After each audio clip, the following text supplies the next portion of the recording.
አያወጋለ አቤት ወዴ አለ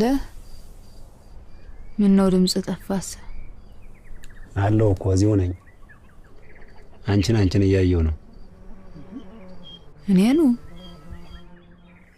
አዎ አንቺ ምን ነው አሳዝኛ ነው አረ አይደለም ወዴ ሰርጋችን ትዝ ብሎኝ ነው አሁን ማን ይሞት እኔና አንቺ ተጋብተን ወልደን አሳድገን ለቁም ነገር ሳናበቃ እንዳትለኝ ከዚህ በላይ ምን ቁም ነገር አለ ልጃችን ባለበት ፈጣሪውን ያገለገለ ሐሳብሽን ስለትሽን ያሟላ ይሆናል እንዳፍ ያርግልኝ ያያወጋለ ያልከው ይሆነልኝ ውድነሽ ጠለዋና መልኳ እንጂ አትበጅም ትቅርብ አላለኝም እንኳንም አገባውሽ እንኳንም ወለር ያወጋለ መቼም ብላታ በየነን አትረሳቸውም አይደል ስለሚወድሽ ነበር እኮ እንዳላገባሽ የሚከላከል ተጠለዋና ተመልኳዎች አትበጅም ይለኛል ባገኘኝ ቁጥር እንኳንም ትበጅኛለች አልኩት ጠላሽንም መልክሽንም ልብሽንም አገኘሁት የኔም እርግማኔን ነቅለህ ጣልክልኝ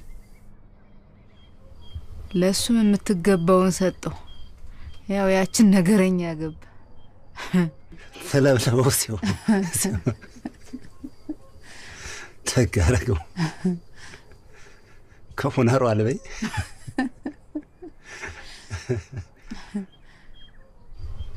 ያወጋለ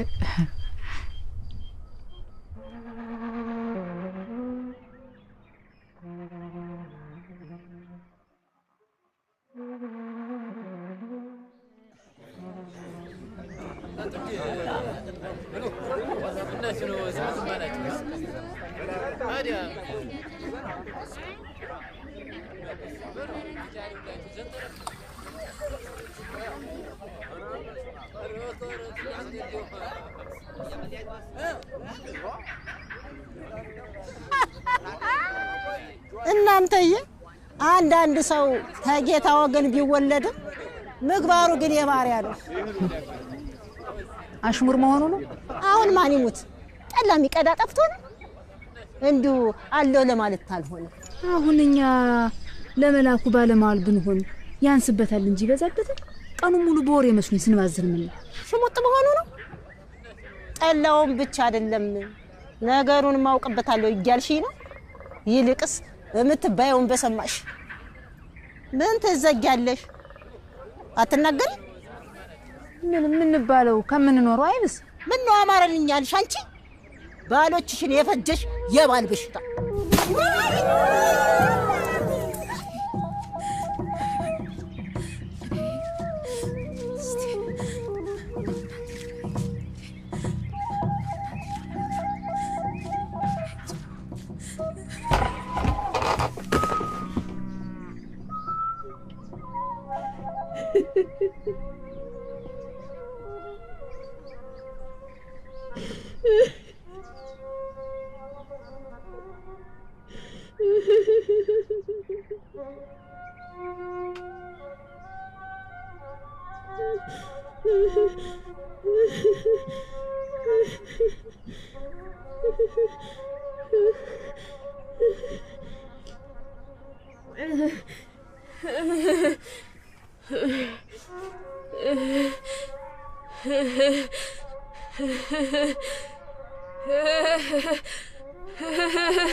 በእንተ ስማ ለማርያም ስለመብርሃን ክብር ብለው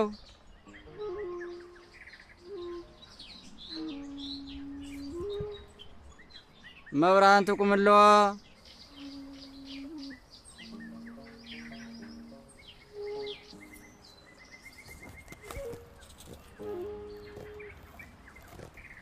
ከሲኦል ጨለማ ከዲያብሎስ ግርማ መብርሃን ትታደግልን እግዚአብሔር ይስጥልን ከዚህ ደብረ ወርቅ ብዙ መንገድ ይወስድብኛል ግማሽ ቀን ቢፈጅብህ ነው ደርሰሃል እሺ እናቴ እግዚአብሔር ያክብርልን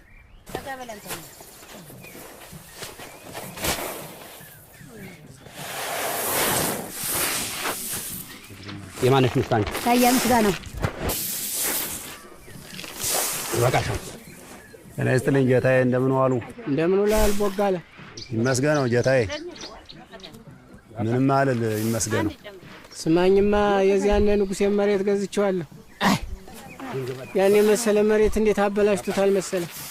ሰውየው ወትሮም የነካው ነገር አይባረክም፣ ሰነፍ ነው። እናማ መሬቱን አንተ እንድታርሰው ነው ያስጠራው። እጅህ ቀና ነው ሲባል ሰምቻለሁ። እንዳንተ ያለ ሀቀኛ ለማተቡ የሚታመን ገበሬ በረከት ነው። አረ መንገዱን ጌታዬ። ደግ ማነህ ተመስገን። ለዚህ ለቦጋለ የዚያን የንጉሴን መሬት አሳየውማ። ይኸውልህ እዛው አርከው ትጀምራለህ፣ ይህን ይዘህ ትሄዳለህ። አየው ከዚያ ከዋንዘው እዛው ዋንዘው ደግሞ ሄድና ምሳነዋል። በዚህ ትዞራለህ ደግሞ ይሄ ደግሞ ቀንጠፈው እሱን ይዘህ ከዋርከው ትገጥማለህ። ይሄ ነው መሬቱ እንግዲህ ይሄ ነው ደንበሩ።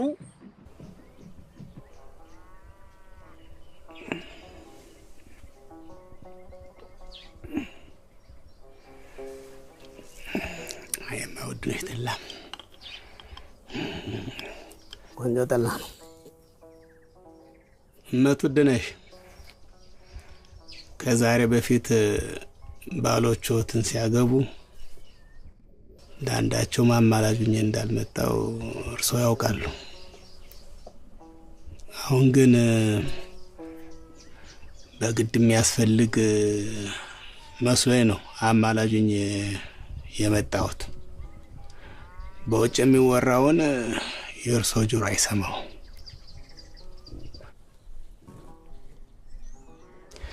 ሴት ብቻዋን ከተቀመጠች ትደፈራለች።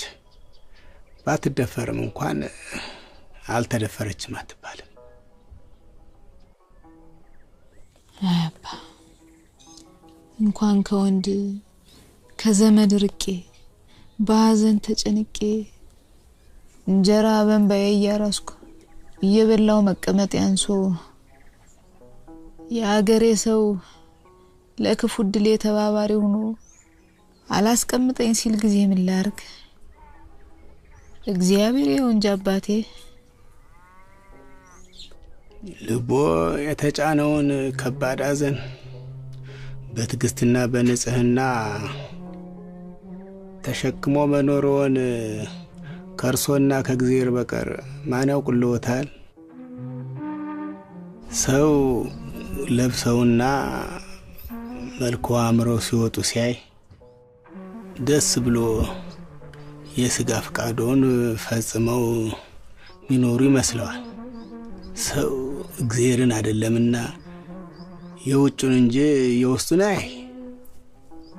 አባ አሁን እኔና እግዚአብሔር ምን ናውቀው እርሶ የማያውቁት ነገር አለ?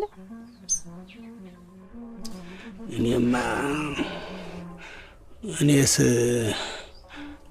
እዚህ ባዶ ቤት የገዛ ጉልበቶን አቅፈው እየተኙ በንጽህና እንደሚኖሩ አውቃለሁ። ነገር ግን የኔ ብቻ ማወቅ ምን ያደርጋል?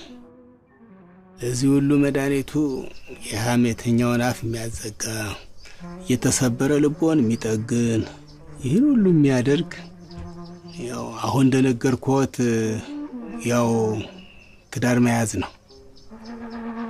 አዩነቱ ድነሽ የባልን ሐዘን ማሸነፍ የሚቻለው ባል በማግባት ነው። ግድ የለዎትም።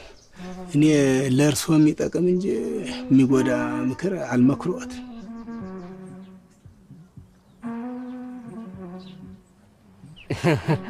ደግሞ ቄስ ታምሮ አንድ ነገር አጫውተውኛል። ምን አሉ? ይቅርብህ ወዳጅ አትበጅህም። የውዴን መልክ ያላስተዋለ ጠላዋን ያልቀመሰ ባላባት ጠፍቶ እንዳይመስልህ እርግማኑን ፈርቶኝ ባሎች የፈጀች ረባዛኝቱ ምነው ምትወድነሽ? ትንሽ አይባሉ ትልቅ ሰው ነዎት። ሰው ችግር ሲገጥመው ከዘመድ ከወዳጅ ተመካክሮ የሚበጀውን ያደርጋል እንጂ እንደ ትንሽ ልጅ ችግሩን እያሰቡ ማልቀስ ይበጃል እንዴ? እንዲህ ከሆነማ እንኳንስ ለምክር ለሰላምታም ደጁ አልደርስ። ይቅር ይበሉኝ አባቴ፣ ወደ ብሶኝ ነው። ይቅር ይበሉኝ። በጎደሎ ለሊት የተፈጠርኩ እድለ ክፉ በመሆኔ ነው እንጂ እርሶ እንዲሩቁኝ እርሶ እንዳይመክሩኝ አይደለም የማለቅስ አባቴ። ይቅር ይበሉኝ። እንኳን ለስጋዬ ለነፍሴስ ባላደራ እርሶ አይደሉም፣ ሌላ ማን አለ? ይህ ኃላፊነት የከብዶኝማ ነው በየቀኑ እየመጣው መጨቀጭቆ ወዲያውም እድሎን ማማረር አይገባም።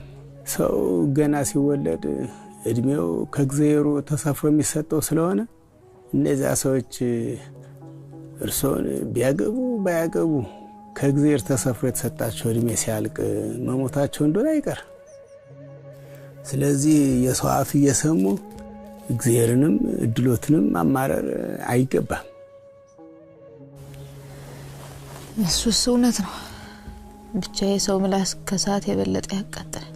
እንግዲህ ገዝቶታለሁ። አዛኝቱን እንዲህ ያለውን ነገር እግዚአብሔርም አይወደው። የአይነ ጅማቴ መከፋት አላልቶት እንባላ ቆም ብሎኝ ነው እንጂ ለማልቀስ ፈልጌ አይምሰሉት። እባክዎ ይቅር ይበሉኝ አባ። ለዚህ ሁሉ መድኃኒቱ ይህ ስነግሮ የሰነበትኩት ነው። እኚህን ሰው ያግቡ። ከዚህ የተሻለ ምክርም አልመክሮ። የሞተ እንደሆነስ ችማ ምን አላት? እጀምራታለሁ ዛሬም ቢሆን። ብቻ ግን ብላታ በየነ ውድነሽን አታገባትም አትበጅም ያሉኝ ግራ ጋብቶኛል።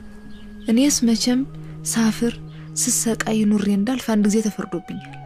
በሱ ላይ ለምን የሞት ፍርድ ላስፈርድበት? ወይ ማንኩ ሰው አባቴ፣ ሰው እግዚአብሔር የወሰነለትን እድሜ ካላለቀ አይሞትም። መጽሐፉ የሚለው ይሄ ነው ብዬ አልነገርኩት? መጽሐፉ ባል የሞተባት ሴት እስከ ስንት ጊዜ እንድታገባ ይፈቅዳል? አትበጅህም ታሉ አትበጅህም ነው። አይነት የያዘ ማረፍ ልብ ተወሰነ መቁረጥ ያለ ነው ብዬ ነው። አንዳንድ ጊዜም ልብን ማደንደን ብላት ነው። ታግሎ ተማይጥሉት ሄዶ ከማይዘልቁት ትግል በኋላ ወየው ለማለት ነው። እኔ እንጃ ብቻ ትቅርባት በጅህም።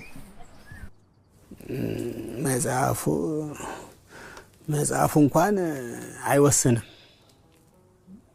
እንግዲህ መጽሐፉ ካልወሰነ ከአራተኛ በላይ እንኳን አስረኛ እንኳን ማግባት ትችላለች ማለት ነው። አስረኛ እንኳን አይ 10 ስል እንኳን አለመወሰኑን ለማስረዳት ነው እንጂ 9 ሙቶባት ወይም ፈታ 10 ያገባቻለች እያልኩ አይደለም። ይሄ ያነጋገር ዘዴ ነው። መቼም እንዲህ ያለው ወደፊትም አይደርስም። ነገር ግን ይህ ለሌላ ሰው የሚነገር አይደለም፣ በእኔና በርሶ የሚቀር ነው። ምን ነው አባቴ? በእኔና በርሶ መሃል የሚነገረው ሁሉ ቁርባን መሆኑ ቀረ? አይ እንዲያው ማስጠንቀቁ አይከፋም ብዬ ነው። በዛውም አንድ ቁና ማሽላ አስፈርለት። አረ ጌታዬ አያስፈልገኝም። ግድ የለም ብቻ ያልሆን እንዳትረሳ። አትበጅህም። ጀንበር በሬው የረሰ እንጃለ ማራሽው ወወወ ማራሽው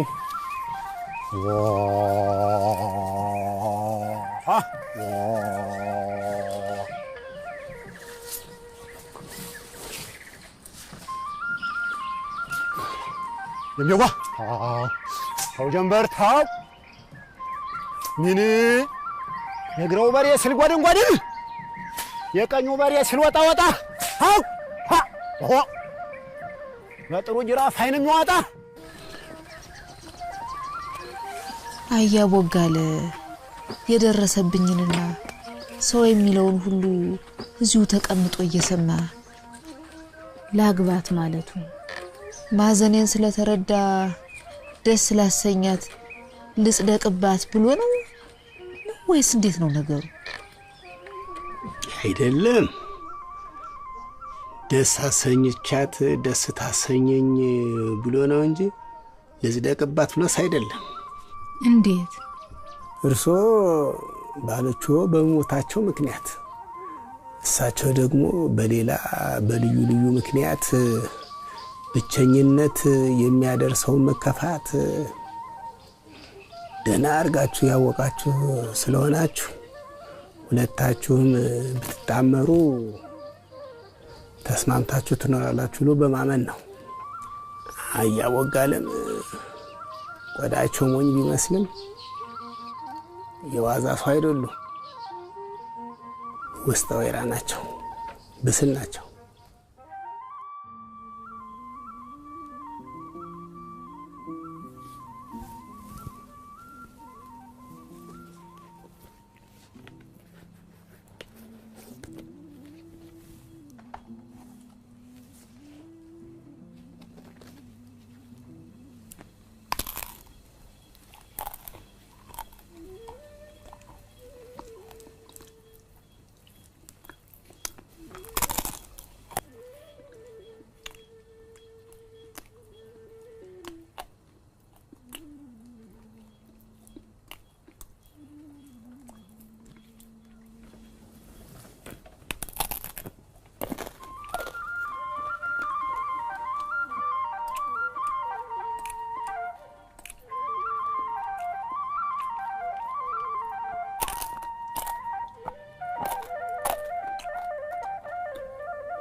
ይበሉሽም ሺበሉኝና አሳርጌ ልሂድ።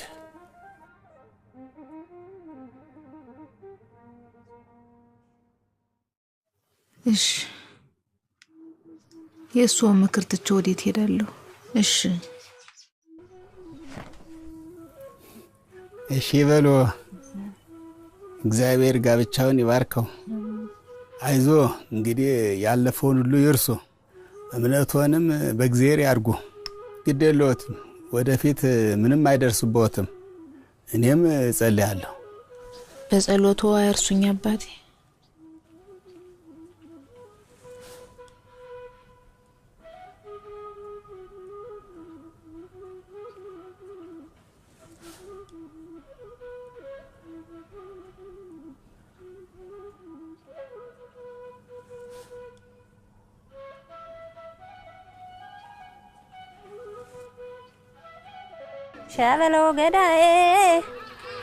ሸበለው ገዳዬ እንጫወት ውጄ እንደ ጎልማሳ ሆኖ ሞፈርና ቀንበር እያገላበጡ መኖር ሁልጊዜ ይገኝ መስሎሃል? አሁንማ ጉልበታምና ጎልባሳ ነው። ወደ ኋላ ነው እንጂ ቂጣ ጋግራ የምትበላ ምሽት የሚያስፈልገው። እሱን መስሎኝ ምን እድሜ ሲገፋ አቅም ከሌለህ ክፉ እርጅና ነው የምታሳልፍ። በእርግጥ ውድነሽ ልታገባ ነው። ውድነሽ በጣም ነው የምትል ዋ ውድነሽ ሆነች እንደሆነስ ከመልኳና ከጠላዋ በስተቀር የምትበጃ አይመስለኝ። ሶስት ባሎቿን ገፍታ የጨረሰች ገፊ መሆኗ ጠፍቶ ነው። ዋ ሁለተኛ እንዲህ ስትል እንዳልሰማ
የስጋ ፈቃዱን ፈጽመው ቄስ ዛሬ ገና እንዲህ ብሎ ሲናገር ሰማሁ።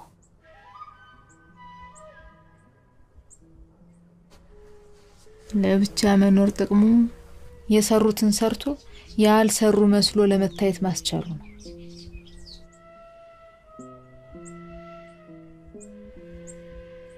ወይ ጉድ! አሁን የማደርገውን ሰው ቢያየኝ ምን ይለኝ ነበር? አብዳለች ትታሰር ባል ነበር። ለካ ሰውን እብድ የሚያሰኘው እብድ የሚያረገውን ማረጉ አይደለም፣ እብድ የሚያረገውን ሲያረጉ መታየቱ ነው። አንቺ ባሎችሽን የፈጀሽ የባል በሽታ የማንኩስ አባቴ ምን ነው አምላኬ? ምን ነው ስድብ ለማረው ሁሉ መሰደብ ያረገኝ?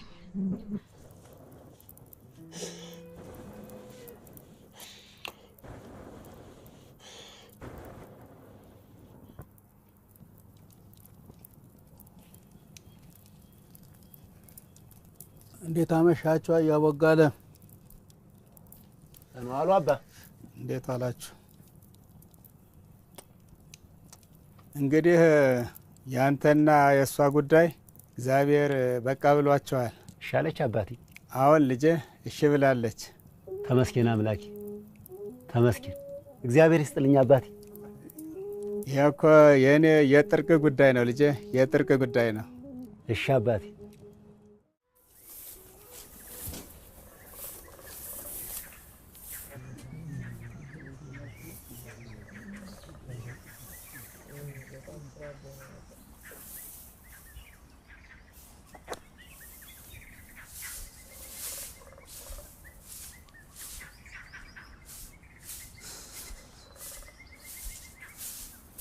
ወንድሜ ደህና ዋልሃል? እግዚአብሔር ይመስገን። አንድ ነገር ባስቸግር፣ ከጎንደር ስለመጡ ታዋቂ መምህሮች ነግረኝ እባክህ። ከጎንደር በየጊዜው ብዙ መምህራን ናቸው የሚመጡ። ለመሆኑ ምን የሚያስተምሩ ናቸው? የመጽሐፍ መምህር ናቸው። የመጽሐፍ መምህር? አረ የእንታ ክፍሌ ነው የሚሆነው። ከሚታወቁ መምህራን አዲስ የመጡ እሳቸው ናቸው። ከየኔታ ለመማር ነው የመጣ? እኔም የእሳቸው ተማሪ ነኝ። የት ሀገር ነው የመጣ? ሀገሬ ማንኩሳ ነው። አሁን የመጣሁት ግን ከዙራምባ ነው። ዝማሬ መዋሴትና ጽፈት አስችያለሁ። አሁን መጽሐፍ ለመቀጸል ነው የመጣው። ደህና ደግ አድርገሃል። የእንታ ክፍሌ የታወቁ መምህር ናቸው። ያው ባህሉ ይለፍና ታገኛቸዋለህ። ምሽቱን የአስተሪዮ ማሌት ላይ እንድትገኝ የእንታን አሳይሃለሁ። እሺ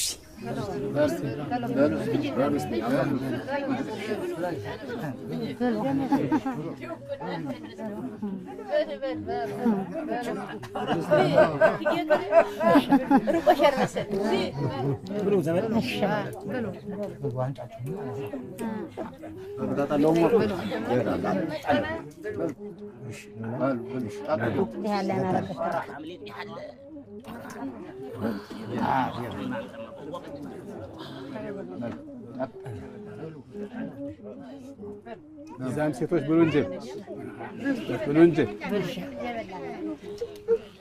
አሪቱ እስኪ ዘፈን አውጪ። እሺ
ሸበላ አንቺ ነው ገደ አንተ ነው ገደ አንቺ ነው ግርም ያደረገኝ አይንማ ጥርስማ አይንማ ጥርስማ እጀር የሰራው ነው ግርም ያደረገኝ የራስ ማሰሪያው ነው ገዳየ ገዳየ ገዳየ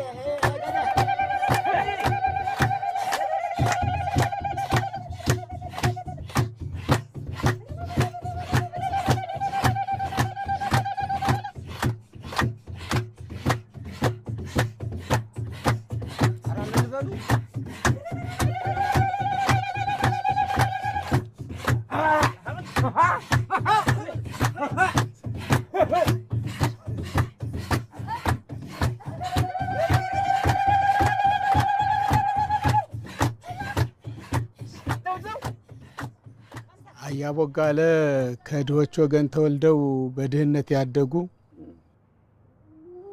ከችግር ጋር ሲታገሉ ሲጥላቸው ሲጥሉት የኖሩ ቆዳቸው ጠንክሮ ስድብን ቁጣ የማይዘልቀው ጠንካራ ሰው ናቸው። እድሜ ለችግርና ጅማታቸውን አጠንክሮ ትግል እያስተማረ የንቀትና የግልምጫው ሽንፍር እንዳይገባቸው ሁሉንም እንዳመሉ እንዲኖሩ አድርጎ ለቀረጻቸው እድሜ ለችግር አያቦጋለ ለትዳር የሚሆን ቻይና መልካም ሰው ነው። እመት ውድነሽም ከባለጸጎች ወገን የተወለዱ ቢሆንም ከዘመድ አዝማድ ርቀው ችግርን ተጋፍተው የሚኖሩ መቤት ናቸው። ታዲያ የእነዚህ ሁለት ሰዎች ጥምረት መባረኩ ማይቀር ነው። መቼም ወደ ታች እያዩ የሚያዙት ካለ ከላይ የሚያዝ ቢኖር ምንም ያክል አይከብድም። ከፍና ዝቅ አድርገው የሚቆጡት የበታች ካለ ከላይ የሚቆጣና የሚመታ ቢኖርም አያምም። ጋብቻም እንዲሁ ነው። አሜን አሜን። አንዱ ዝቅ ሲል አንዱ ከፍ፣ ሌላው ከፍ ሲል ሌላው ዝቅ እያሉ መኖር። ለዚህ ትዳር መቻያውን ይስጥ። ውለዱ፣ ክበዱ። አሜን አሜን።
አየሽ ውዴ እኛ የሁለት ዓለም ሰዎች ነበርን።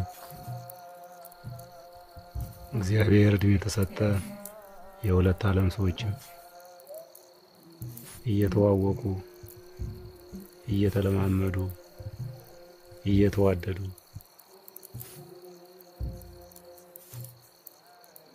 የመተሳሰብ ማሰሪያቸው እየጠበቀ ይሄዳል።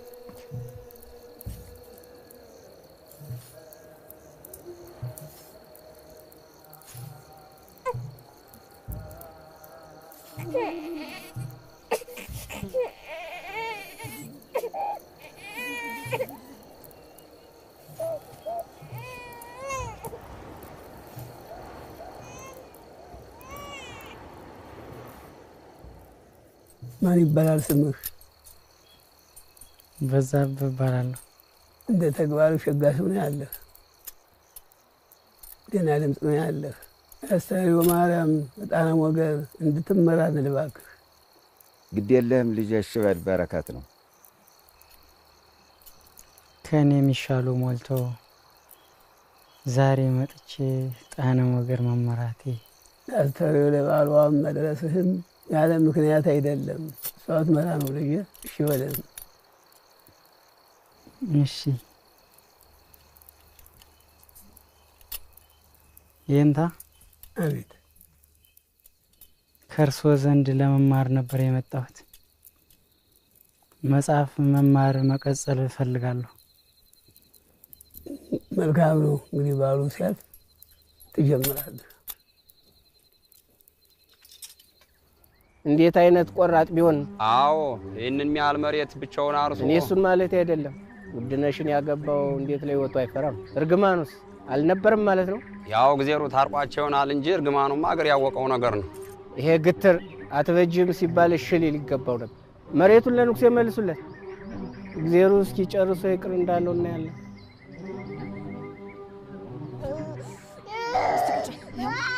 በቃ በቃ እስቲ እግረን አምጣ በዚህ በቃ እስኪ ተወኝ አንተ። መጣህ እያወጋኝ። እሺ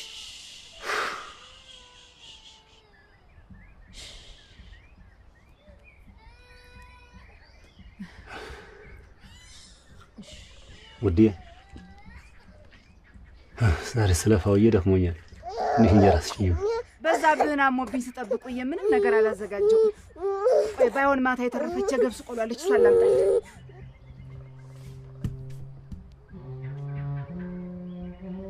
አንቺ እንደው ለኔ ያስበሽልኝ አታውቂ። ዘወትር ይኸው ልጁ እንዲማቆያለ እንዲህ አይነት ንግግር ትናገረኛለህ? እስቲ ተወኝ ልጄ። ደግሞ አንተ አይቄስ ታምሩ ዛሬ እጆትን ይስጡ። ብድሩን በሴት ልጅ ወይ ክፈሉ። ሳልሞት እንዲህ ገሃነም ያስገቡ። እስቲ በቃ ልጄ ተው። በቃ በቃ በቃ። አይ እስቲ አይዞ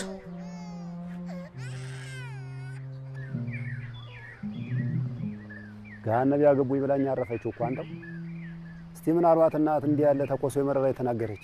ሰው ከጧት እስከ ማታ በስራ ተጠፍሮ ውሎ እቤቱ ሲገባ እንኳን ሚስቱን ሌላስ ቢሆን እርቦኛል ላቅርቡልኝ ማለት ይህን ያክል ያበሳጫል፣ ክፉ ያናገራል፣ ያስለቅሳል። ከድሮው ኑሮ ምን ቀለለኝ ምን ተሻለኝ? ባሰብኝ እንጂ ባሰብኝ። ድሮ ለሚስት አላስብ፣ ለወርጩ አላስብ፣ ለልጅ አላስብ። ጌቶች የሰጡኝን እህል በልቼ ጠጥቼ በሰላም እኖር ነበር። የነበረኝ ሀሳብ ምን አሉ ከቀንበሩ እርፉ ከሞፈሩ ማረሻው ከወገሉ መስማማቱንና በሮች እንዳይበደሉ ወደ ደህና ሳር መሰማራትና መመልከት ነበር። አየ ሰላም ኑሮ ለምን ምሽት አገባው? ለምን ቤት ሰራው? ለምን ልጅ ወለድኩ? ምን ነበቀረብኝ ተቀረብኝ።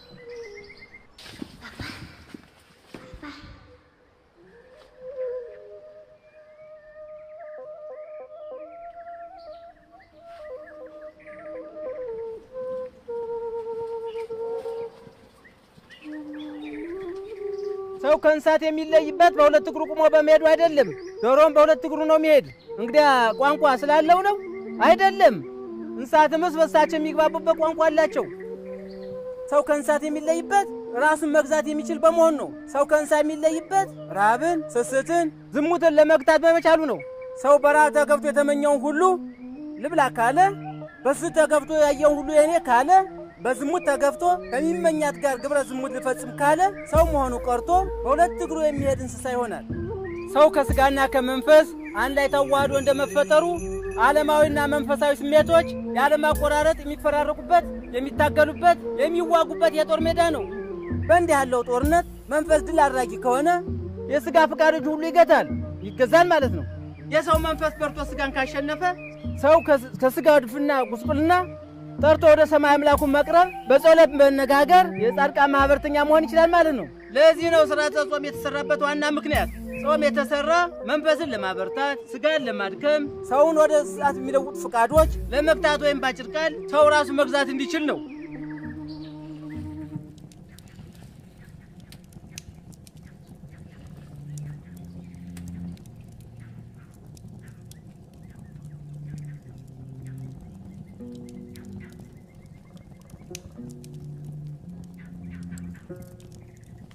አያወጋለ መጣህ።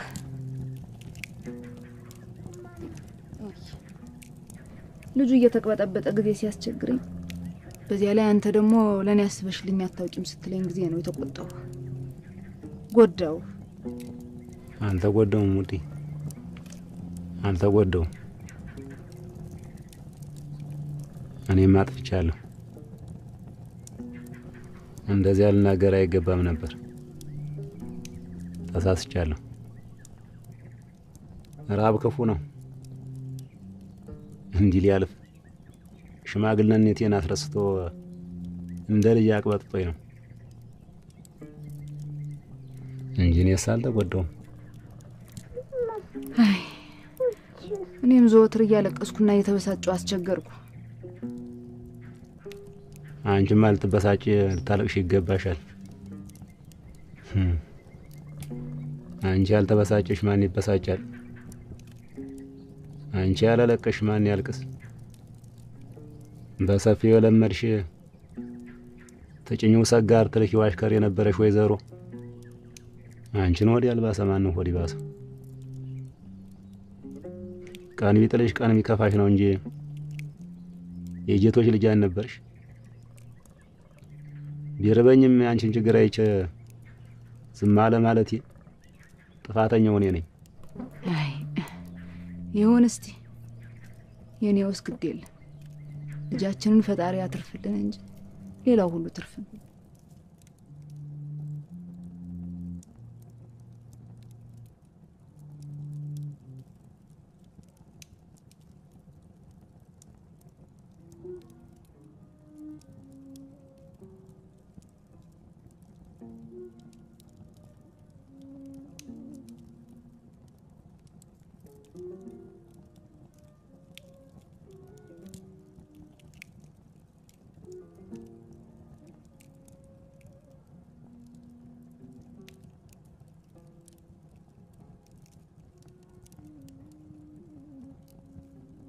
ውዴ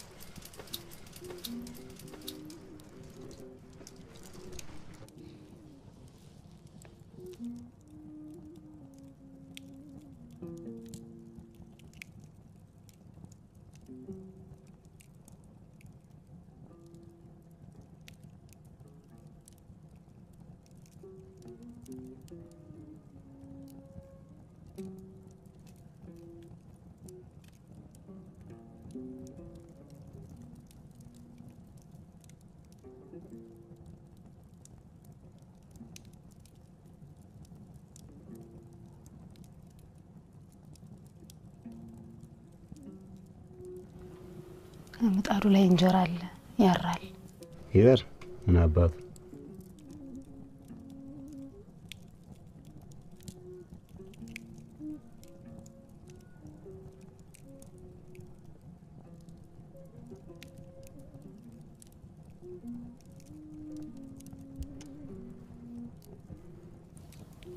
አሁን አሞጠሞጠ ሳሚ ማለት እኮ ነው።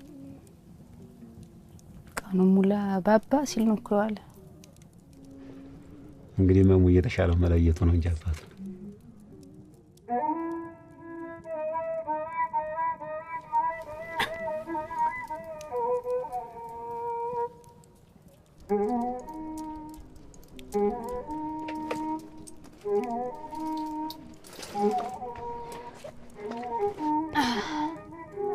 አያ ወጋ ለምትሰራው ስራ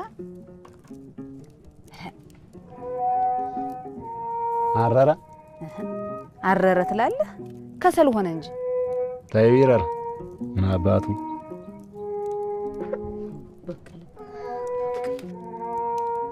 እሱስ ግዴን ለምጣዱ እንዳይበላሽ ነው እንጂ ለምን ይበላሻል?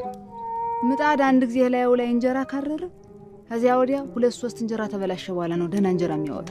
ታዲያ ይሁና እንግዲያውስ ወደን ነው።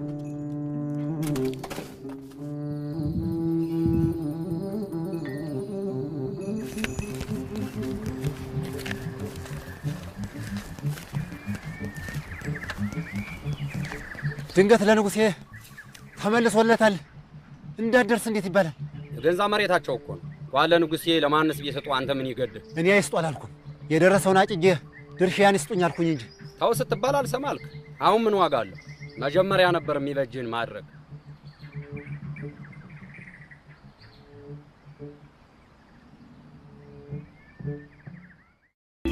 ፈረሰኞቹ ተራኪ ኤርሚያስ ፈቃዱ።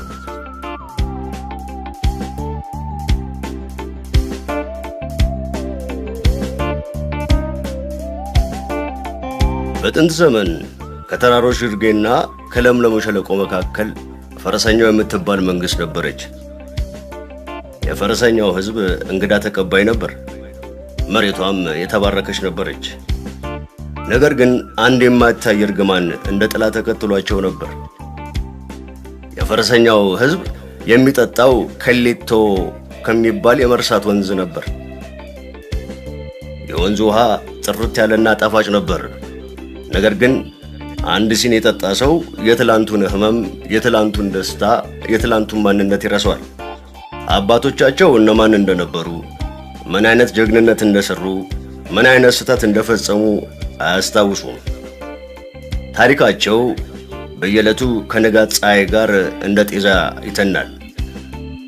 በዚህ ምክንያት የፈረሰኛው ህዝብ የዋህና በቀላሉ የሚታለል ሆነ። ማንነታቸውን ስለማያውቁ ማንኛውም መጤ የነሱን ታሪክ ሊጽፍላቸው፣ የነሱን ማንነት ሊሰጣቸው ይሞክር ነበር። እናንተ ከዚህኛው ወገን ናችሁ፣ እነዚያ ጠላቶቻችሁ ናቸው ሲባሉ ያምናሉ። ጀግኖቻችሁ እነዚህ ናቸው ሲባሉ ይሰግዳሉ። እርስ በርሳቸው ይጠራጠራሉ፣ ይከፋፈላሉ። ምክንያቱም የሚያስተሳስራቸው የጋራ የማስታወስ ክር ተበጥሷል። ቤታቸው አንድ ሆኖ ሳለ ልባቸው ግን ተለያይቷል። በዚህ መንግስት ውስጥ አንድ ሰው ብቻ እውነቱን ያውቅ ነበር፣ አቤቶ ካሌብ። እርሱ የመንግስቱ የመጨረሻ የታሪክ መዝጋቢ ነበር። አቤቶ ካሌብ ከመርሳት ወንዝ አይጠጣም ነበር። ይልቁንስ ከቤቱ ስር ከምትመነጭ ትንሽዬ የምንጭ ውሃ ይጠጣ ነበር። በዚህም ምክንያት የፈረሰኞቹን እውነተኛ ታሪክ፣ የጀግኖቿን ውሎ፣ የጠላቶቿን ሴራ፣ የህዝቡን የአንድነት ሚስጥር በሙሉ ልቡ ሸምድዶ ይዞ ነበር። ነገር ግን ይህ ዕውቀት ለብቻው ሲሆን እስር ነው። በየቀኑ የፈረሱ የጀግኖችን ሐውልት ሲመለከት ልቡ ይደማል። ወጣቶች የራሳቸውን ታሪክ ትተው የባዕድን ተረት ሲያደንቁ ሲያይ ነፍሱ ትሰቃያለች። ሊነግራቸው ይሞክራል። አይ የእናንተ አያት ጀግናው ጉራራ ነበር ያንን የድንጋይ ጎልያድ ያሸነፈው ይላቸዋል። እነሱ ግን እንደ እብድ አይተውት ማን ነው ጉራራ? እኛ የምናውቀው ንጉሥ ዞማን ብቻ ነው ብለውት ይሄዳሉ። አቤቶ ካሌብ በብቸኝነቱ ጎጆ ውስጥ ሆኖ በብራና ላይ የፈረሰኞችን ታሪክ ይጽፋል። አንዳንዱ ፊደል በእንባ የራሰ ነበር። ታሪክ የሌለው ህዝብ ስር እንደሌለው ዛፍ ነው፣ በትንሽ ነፋስ ይወድቃል እያለ በሹክሹክታ ያወራል። የመርሳት እርግማን ከውጭ የመጣ ጠላት ሳይሆን ከውስጥ የሚበላ ካንሰር እንደሆነ ተረቱታል። የሕዝቡን አካል ሳይሆን ነፍሱን የገደለ በሽታ መሆኑን ያውቃል። አንድ ምሽት አቤቶ ካሌብ ተስፋ ሊቆርጥ ሲል ድንገት በሩ ተንኳኳ። 3 ወጣቶች ነበሩ። ሊያ ጀግናና ተዋጊ፣ ባኮ ብልህና አስተዋይ እና ኤልዳና ሩሩና ፈዋሽ። እነዚህ ወጣቶች በልባቸው ውስጥ አንድ ያልጠፋ ጥያቄ ነበራቸው። እኛ እነማን ነን? የመርሳት ውሃ ሙሉ በሙሉ ሊያጠፋው ያልቻለው የጥርጣሬ ፍለጣቂ በውስጣቸው ነበር። አቤቶ አለች ሊያ። ሰዎች እብድ ነው ይለዋል፣ ግን በአይን ውስጥ የምናየው እውነት አለ። እባክህ ንገረን፣ የጠፋብን ነገር ምንድን ነው? የአቤቶ ካሌብ አይኖች በተስፋ በሩ። ልጆቼ፣ የጠፋባችሁ ትላንታችሁ ነው። ትላንቱን ያጣ ደግሞ ነገውን መገንባት አይችልም። ከዚያም ወደ ጥግ ወስዷቸው በሚስጥራዊ ድምፅ ነገራቸው። ከዚህ እርግማን መውጫ አንድ መንገድ ብቻ አለ። ከፍታው ከደመና ጋር በሚተቃቀፈው ባጼ ተራራ ጫፍ ላይ። አዎ፣ እዛ የማስታወስ ኩሬ የምትባል ትንሽዬ ኩሬ አለች። ዋው መራራ ነው፣ መንገዱም አደገኛ ነው። ነገር ግን አንድ ጠብታ የጠጣ ሰው የሺህ ዘመን ታሪኩን፣ የጀግኖቹን ስም፣ የአንድነቱን ምስጢር በሙሉ ያስታውሳል። እኔ አርጅቻለሁ፣ ጉልበቴም ከርቶኛል። ነገር ግን መንገዱን ላሳያችሁ እችላለሁ። የሶስቱ ወጣቶች ልብ በፍርሃትና በጉጉት ተሞላ። ለመጀመሪያ ጊዜ ሕይወታቸው ትርጉም ያለው ዓላማ አገኘ። የአንድን ሕዝብ የማስታወስ ችሎታ የማዳን ኃላፊነት በጫንቃቸው ላይ ወደቀ። ጉዟቸውም ተጀመረ። የመጀመሪያው ፈተና የሹክሹክታ ጫካ ነበር። በዚህ ጫካ ውስጥ ዛፎቹ የሰውን ልጅ የጥርጣሬና የተስፋ መቁረጥ ሹክሹክታ ያወራሉ። አትችሉም፣ ተመለሱ፣ ጓደኛችሁ ከዳችኋል፣ ብቻችሁን ናችሁ የሚሉ ድምጾች ከየአቅጣጫው ሰሙ ነበር። ባኮ ግን የአቤቶ ካሌብን ምክር አስታወሰ። ጆሮአችሁን ለሹክሹክታው ሳይሆን ለልባችሁ የጋራ ምትስጡ ያላቸው። ሶስቱም እጅ ለእጅ ተያይዘው የራሳቸውን የልብ ምት እያዳመጡ ጫካውን በዝምታ አለፉ። ቀጣዩ ፈተና የእንባ ሸለቆ ነበር። ይህ ሸለቆ በሐዘንና በጸጸት ጭጋግ የተሞላ ነበር። እዚህ የደረሰ ሰው ያለፈውን የውሸት ስህተቱን እያሰበ በእንባ ይቆማል። ኤልዳና ግን የተስፋ አበባ የምትባል ትንሽዬ አበባ ከያዘሽ ከረጢት አወጣች። አበባዋ የምታወጣው መዓዛ የሐዘንን ጭጋግ እየገፈፈ የተስፋን ብርሃን ይፈጥር ነበር። በዚያች አበባ መዓዛ እየተመሩ ሸለቆውን ተሻገሩ። የመጨረሻው ፈተና የንስሮቹ አፋፍ ነበር። ወደ ተራራው ጫፍ የሚያደርሰው መንገድ በገደል ላይ የተዘረጋ ጠባብ ድልድይ ነበር። ግዙፍ የጥላ ንስሮች መንገደኞችን ከድልድዩ ላይ ገፍተው ለመጣል ይሞክራሉ። እዚህ ላይ የሊያ ጀግንነት ታየ። በጦሯና በጋሻዋ ንስሮቹን እየተከላከለች ለጓደኞቿ መንገድ ከፈተች። አንድነታችን ጋሻችን ነው ያለች ትጮህ ነበር። በመጨረሻም ደክመውና ቆስለው የአጼ ተራራ ጫፍ ላይ ደረሱ። ከፊታቸው ልክ በሕልም እንደሚያዩት የማስታወስ ኩሬ በከዋክብት ብርሃን ታጥባ ታበራ ነበር። ሊያ ቀድማ ከኩሬው ውሃ በእጇ ቀርታ ጠጣች። በቅጽበት የዓይኖቿ ባዶነት በሺህ ዘመን ትውስታ ተሞላ። የቀድመ አያቷን የጀግንነት ሰይፍ፣ የፈረሰኞችን የአንድነት መዝሙር፣ የጠላቶቻቸውን የተንኮል ሴራ ሁሉ አስታወሰች። እንቧ በጉንጮቿ ላይ ፈሰሰ። አስታወስኩ አለች።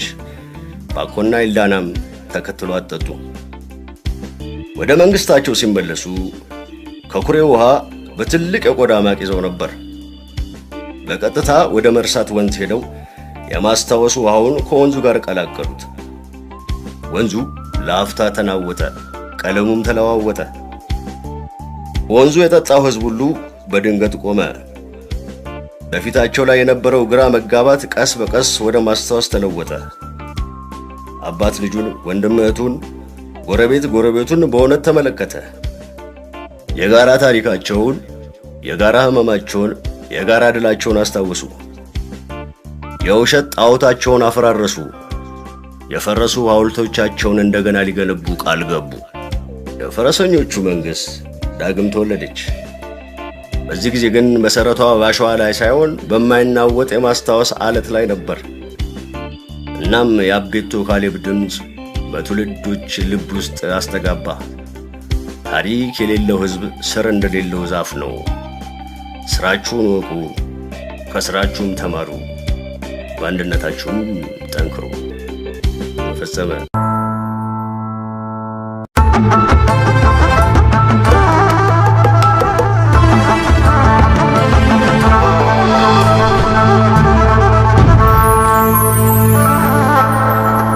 በየከተማውና በየመንደሩ አንዳንድ ሰዎች አሉ፣ በሕይወት እያሉ ስማቸው እንደ ተረት የሚነገርላቸው፣ ዝምታቸው ከብዙ ቃላት በላይ የሚናገር፣ እርምጃቸው ታሪክ የሚናገር፣ አይናቸው ዘመንን ያየ የሚመስል። በእኛ ሰፈር እኛ ሰው ፊት አውራሪ አውሎም ነበሩ። ፊት አውራሪ አውሎም ስማቸው ሲጠራ የልጅነት ፍራቻችንና የጎልማሳነት አክብሮታችን በአንድ ላይ ይቀሰቀስ ነበር። ባለ ግርማ ሞገስ፣ ግንባራቸው ላይ የታሪክ መስመሮች የተሰሉበት፣ በዝምታቸው ሺህ ቃላትን የደበቁ የሚመስሉ ሽማግሌ በየቀኑ ከሰፈራችን ዳር ካለችው ትልቅ የዋርካ ዛፍ ስር ይቀመጣሉ። ካጠገባቸው የማይለዩት አንድ ነገር ነበረች፣ ክራራቸው። ማንም ሰው ክራሯን ሲጫወቱ ሰምቷቸው አያውቁም። ለምን እንደሚሸከሟትም የሚያውቅ አልነበረም። ሕፃናቱ የጦር ሜዳ ምስጢራቸውን የደበቁባት ሳጥን ናት ይላሉ። አንዳንዶች የሞተው ጓደኛቸው ውርስ ነው ሲሉ ይንሾካሾካሉ። እውነቱን ግን ማንም አያውቀውም። ዝምታቸው ግንብ ነበር፣ ማንም ሊያፈርሰው ያልደፈረው። አንድ ቀን ከሰዓት በኋላ ፀሐይዋ ስትጠልቅና ብርቱካናማ ብርሃኗን በዋርካዎች ቅጠሎች ስር ስትረጭ ድፍረቴን ሰብስቤ ወደ ፊት አውራሪ አውሎም ተጠጋሁ።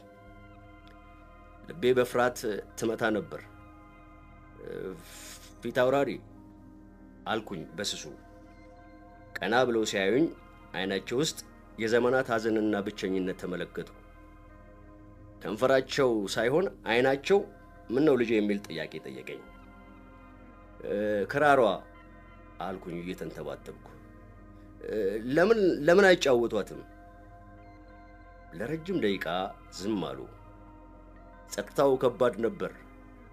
ከዛም ለመጀመሪያ ጊዜ በዛ የተሸበሸበ ፊታቸው ላይ የፈገግታ ዘለላ ታየ። ግን የሐዘን ፈገግታ ነበር። ነገር ያነሳዋልና አሉ በጎረነነ ድምጻቸው። ይቺ ክራር ዝም ያለችው የሚሰማ ጆሮ ስለሌለ ነው። ተቀመጥ እስቲ ልጄ፣ የዝምታዋን ታሪክ ልንገርህ። ታሪኩ የጀመረው ፊት አውራሪ ከመሆናቸው ከብዙ ዓመታት በፊት ነበር። በወጣትነታቸው ስማቸው ዝም ብሎ አወሎም በነበረበት ዘመን ያኔ አሉ ፊት አውራሪ፣ ያኔ እኔም እንዳንተ ጉልበት ነበረኝ። ልቤ በሐሳብ ሳይሆን በናፍቆት ይመታ ነበር። ክራሬም ዝምተኛ አልነበረችም። የልቤን ቋንቋ ትናገር ነበር። የምትናገረው ደግሞ ስለ አንዲት ሴት ብቻ ነበር። ለምለም። ለምለም ስሟን ሲጠሩ አይናቸው በራ። ለምለም የሰፈሩ ጸዳል፣ የጅረቱ ሳቅ ነበረች።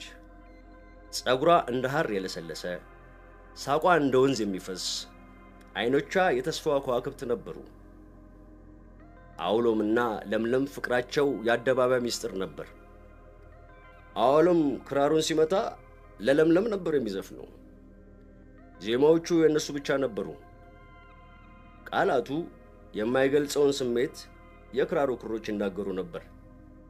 አንድ ቀን አሉ ፊት አውራሪ ድምጻቸው እየተቆራረጠ፣ አንድ ቀን የሀገር ጥሪ መጣ። ለክብር፣ ለነጻነት፣ ለሀገር የሚል መለከት ተነፋ። ልቤ ለለምለምና ለሀገሬ ለሁለት ተከፈለ። መሄድ ነበረብኝ። የመለያየቱ ቀን መራራ ነበር። በዚህ የዋርካ ዛፍ ስር ለምለም በንባ እየታጠበች ሸኘችኝ። ቃል ግባልኝ አውሎም አለች። ከሻሿ ላይ አንድ ክር እየበጠሰች በእጁ ላይ ያሰረችለት። ቃል ግባልኝ እንደምትመለስ። አውሎም ክራሩን አቀፉት። ይህች ክራር ምስክሬ ናት። በሕይወት እስካለው ድረስ ተመልሼ እመጣለሁ። ስመለስ ከሩቅ ሆኜ የእኛን ዜማ እጫወታለሁ። ዜማውን ስትሰሚ እኔ መሆኔን እወቂና ወደዚህ ዛፍ ስር ነይ። እዚህ እጠብቅሻለሁ። ይህ ነበረ ቃል ኪዳናቸው። ክራሯ የተስፋቸው ማህተም ነበረች። አውሎም ወደ ጦርነት ግንባር ዘመተ። የጦርነቱን አስከፊ ገጽታ አየ። የጓደኞቹን ሕይወት ሲቀጥፍ የሰው ልጅ ጭካኔን ተመለከተ። በቀን በውጊያ በማታ በሐሳብ ይዋጋ ነበር። በዛውላ ጨለማ ውስጥ ብርሃኑ የነበረው የለምለም ትዝታና የክራሩ ቃል ኪዳን ነበር። ያቺ በእጁ ላይ የታሰረችው የሻሽ ክር የመኖሩ ምክንያት ነበረች። ዓመታት አለፉ። ጦርነቱም አበቃ። አውሎም በሰውነቱ ላይ ጠባሳ፣ በልቡ ላይ ደግሞ የናፍቆት እሳትን ይዞ ወደ መንደሩ ተመለሰ። ተወራሪ የሚል ማዕረግም ተሰጥቶታል። ግን እሱ የፈለገው ማዕረጉን ሳይሆን ለምለሙን ነበር። መንደሩ ዳር ሲደርስ ልቡ በፍጥነት መምታት ጀመረ። ከሩቅ ያችን ዋርካ ዛፍ ተመለከታት። ቦታው አልተለወጠም። አሁን ነው አለ ለራሱ። አሁን ቃል ኪዳኔን የምፈጽምበት ሰዓት ነው። ከጀርባው ያዘላትን ክራር አወረደ። እጆቹ ይንቀጠቀጡ ነበር። በጦር ሜዳ ያልተንቀጠቀጡ እጆች በፍቅር ናፍቆት ተንቀጠቀጡ። ጣቶቹን ክሮቹ ላይ አሳረፈ። አይኖቹን ጨፍኖ የለምለምን ፊት እያሰበ ያንን የድሮ ዜማ የፍቅራቸውን ሚስጥራዊ ቋንቋ መጫወት ጀመረ። ዜማው በሰፈሩ አየር ላይ ተሰራጨ። ወፎቹም ዝም አሉ። የነፋሱ ሽውታ ቆመ። የአውሎውን ልብ ግን በጉጉት ሊፈነዳ ደርሶ ነበር። አይኖቹ ከየትኛው አቅጣጫ ብቅ እንደምትል ይጠባበቁ ነበር። ደቂቃዎች አለፉ። ዜማው አለቀ። ግን ማንም አልመጣም። አውሎም ግራ ገባው። ድጋሚ ጀመረው። በዚህ ጊዜ ከፍ ባለ ድምፅ ነፍሱን ሁሉ በዜማው ውስጥ ጨመረው። ግን አሁንም መልስ አልነበረም። የዋርካው ዛፍ ብቻ በዝምታ ይመለከተው ነበር። ግራ በመጋባት ወደ መንደሩ ሲገባ ሰዎች ሲያዩት በደስታ ከመጮህ ይልቅ በሐዘን ይመለከቱት ነበር። የሆነ ችግር እንዳለ ገባው። አንዲት አዛውንት የለምለም ጎረቤት የነበረች ቀርባ እጁን ያዘችው። አይኖቿ በእንባ ተሞልተው ነበር። አውሎም ልጄ እንኳን በሰላም ተመለስክ አለችው በደከመ ድምፅ። ለምለም የታለች? ለምለም የታለች እናቴ? ለምለም የት ናት? ዜማዬን አልሰማችም ሲል ጠየቀ በጭንቀት። ሰምታለች ልጄ ሰምታለች። በየቀኑ ተሰማው ነበር። ማለት እንዴት? ለምለም ቃል ኪዳኗን አላፈረሰች። አንተ ከሄድክ ቀን ጀምሮ በየቀኑ ፀሐይ ሳትጠልቅ እዚህ ዋርካ ስር መታ ትጠብቅህ ነበር። የአውሎን ዜማ ሳልሰማ አልገባም ትል ነበር። አዛውንታ ንግግራቸውን ቀጠሉ። ነገር ግን ልጄ የሰው ልጅ ከጊዜ ጋር ይታገላል እንጂ አያሸንፉ። ካንተ መመለስ 1 ዓመት በፊት ከባድ ሕመም ያዛት። አልጋ ላይ ሆነ እንኳን መስኮቱን ከፍታ የዋርካውን ዛፍ ትመለከት ነበር። የመጨረሻ እስትንፋሷ ስትወጣ ፊት አውራሪ አውሎም ታሪኩን እዚህ ላይ ጨረሱ። አይኖቻቸው በእንባ ረጥበው ነበር። ያኔ ገባኝ። ክራሯ ዝምተኛ የሆነችው ለዚህ ነበር። የክራሯ ዜማ የሚገባውና መልስ የሚሰጠው ጆሮ ከምድር በላይ ሳይሆን ከምድር በታች ነበር። ክራሯ ያልተፈጸመ ቃል ኪዳን፣ ያልተሰማ መልስና የዘላለም ናፍቆት ሐውልት ነበረች። እናም ልጄ አሉ ፊት አውራሪ እንባቸውን እየጠረጉ፣ እሷ እዚህ ቦታ ላይ ለዓመታት ጠበቀችኝ። አሁን እኔ ተራ ነው። በየቀኑ እዚህ የምቀመጠው ቃል ኪዳኔን ለመጠበቅ ነው። አንድ ቀን የሷን ዜማ እንደምሰማ ተስፋ አደርጋለሁ። ከዚያ ቀን በኋላ ፊት አውራሪ አውሎም ሳያቸው የማየው ዝምተኛውን ሽማግሌ ሳይሆን ፍቅሩን በልቡ ቀብሮ በዝምታ ቃል ኪዳኑን የሚጠብቀውን ታላቅ ሰው ነበር። የክራራቸውም ዝምታ ከሺህ ዜማዎች በላይ ልብ የሚሰብር እጅግ ውብ የፍቅር መዝሙር ነበር።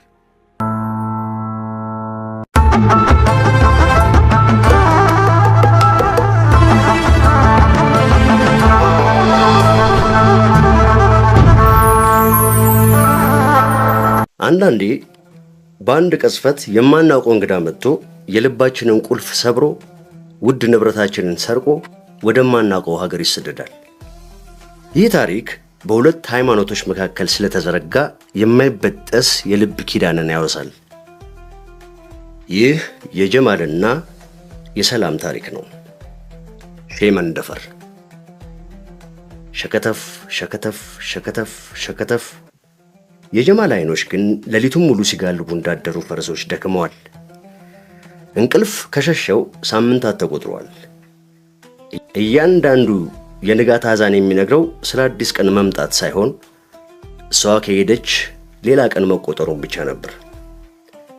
ጀማል የሐረር ልጅ ነው። ትውልዱ ከቁልቢ ገብርኤል ቀዬ ብዙም አይርቅም።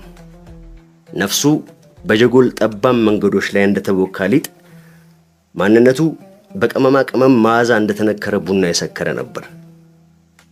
እሱ በባህላዊ የብር ጌጣጌጥ ሥራ የተካነ፣ እጆቹ ብርን አቅልጠው የሐረርን ሴቶች አንገትና እጅ የሚያስውቡ ድንቅ ጌጦችን የሚፈጥሩ ጥበበኞች ነበሩ። ልቡ ግን አንድ ቀን እንዲቀልጣል ብሎ አስቦ አያውቅም ነበር። ሁሉም ነገር የተጀመረው ከ3 ወር በፊት ነው። ሸገር አዲስ አበባ ተብዬዋ ከተማ እንደ ዕንቁ ያበቀለቻትን አበባዋ ሰላምን በንግድ እንግድነትና ለንግስ ወደ ሐረር ይዛት በመጣች ቀን ሰላም ስሟ እንደ ማንነቷ ሰላም የሆነ፣ አይኖቿ እንደ ቡና ፍሬ የሚያበሩ፣ ታቋ እንደ ጠዋት ጤዛ ልብ የሚያረጥብ የራጉኤል ልጅ ነች። ሐረርን የጎበኘች በጀጎል ጠባብ መንገዶች ውስጥ መንገዱን ስታ ስትጨነቅ ያገኛት ጀማል ነበር። ይቅርታ አለች በስስ ድምጿ። ወደ ዋና መስመር መውጫ ወዴት ነው? ጀማል ቀና ብሎ ሲያያት ለመጀመሪያ ጊዜ ብር ሳይሆን ልብ የሚቀልጥ መስለው። ያቺ ቅስፈት፣ ያቺ እይታ ለዘመናት የቆየውን የጀጎል ግንብ ያናወጸች፣ የጀማልን ሕይወት ሀዲድ ያስቀየረች ነበረች። በዛሽ ቅስፈት የተዋወቃት ጀማል ለ15 ቀናቶች አብረው ዘለቁ። በሐረር አብረው ያሳለፏቸው 15 ቀናት 15 ዘመናት ይመስሉ ነበር። ጀማል የከተማዋን ምስጢሮች አንድ ባንድ ገለጠላት። ከጠባቦቹ መንገድ እስከ ቅመማ ቅመም ሻጮች፣ ከቀለማም ቤቶች እስከ ታሪካዊ መስጊዶች ድረስ አሳያት። እሷ ደግሞ ስለ ሸገር፣ ስለ ዩኒቨርሲቲውታ፣ ስለ ቤተሰቧና ስለ ማንነቷ ነገረችው። አንድ ማታ ጀንበር ስትጠልቅ ጀማል አለችው፣ እዚህ ከተማችሁ በጣም የሚገርም ነገር አለ። ምንድነው እሱ? አላት አይኖቿ ውስጥ እየሰመጠ። ፍቅር ነው፣ መቻቻል ነው።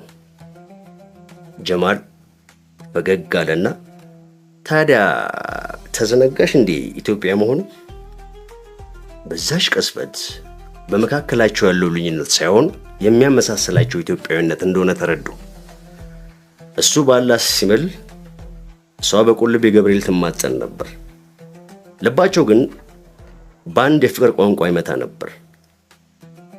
የመለያየታቸው ቀን ደረሰ።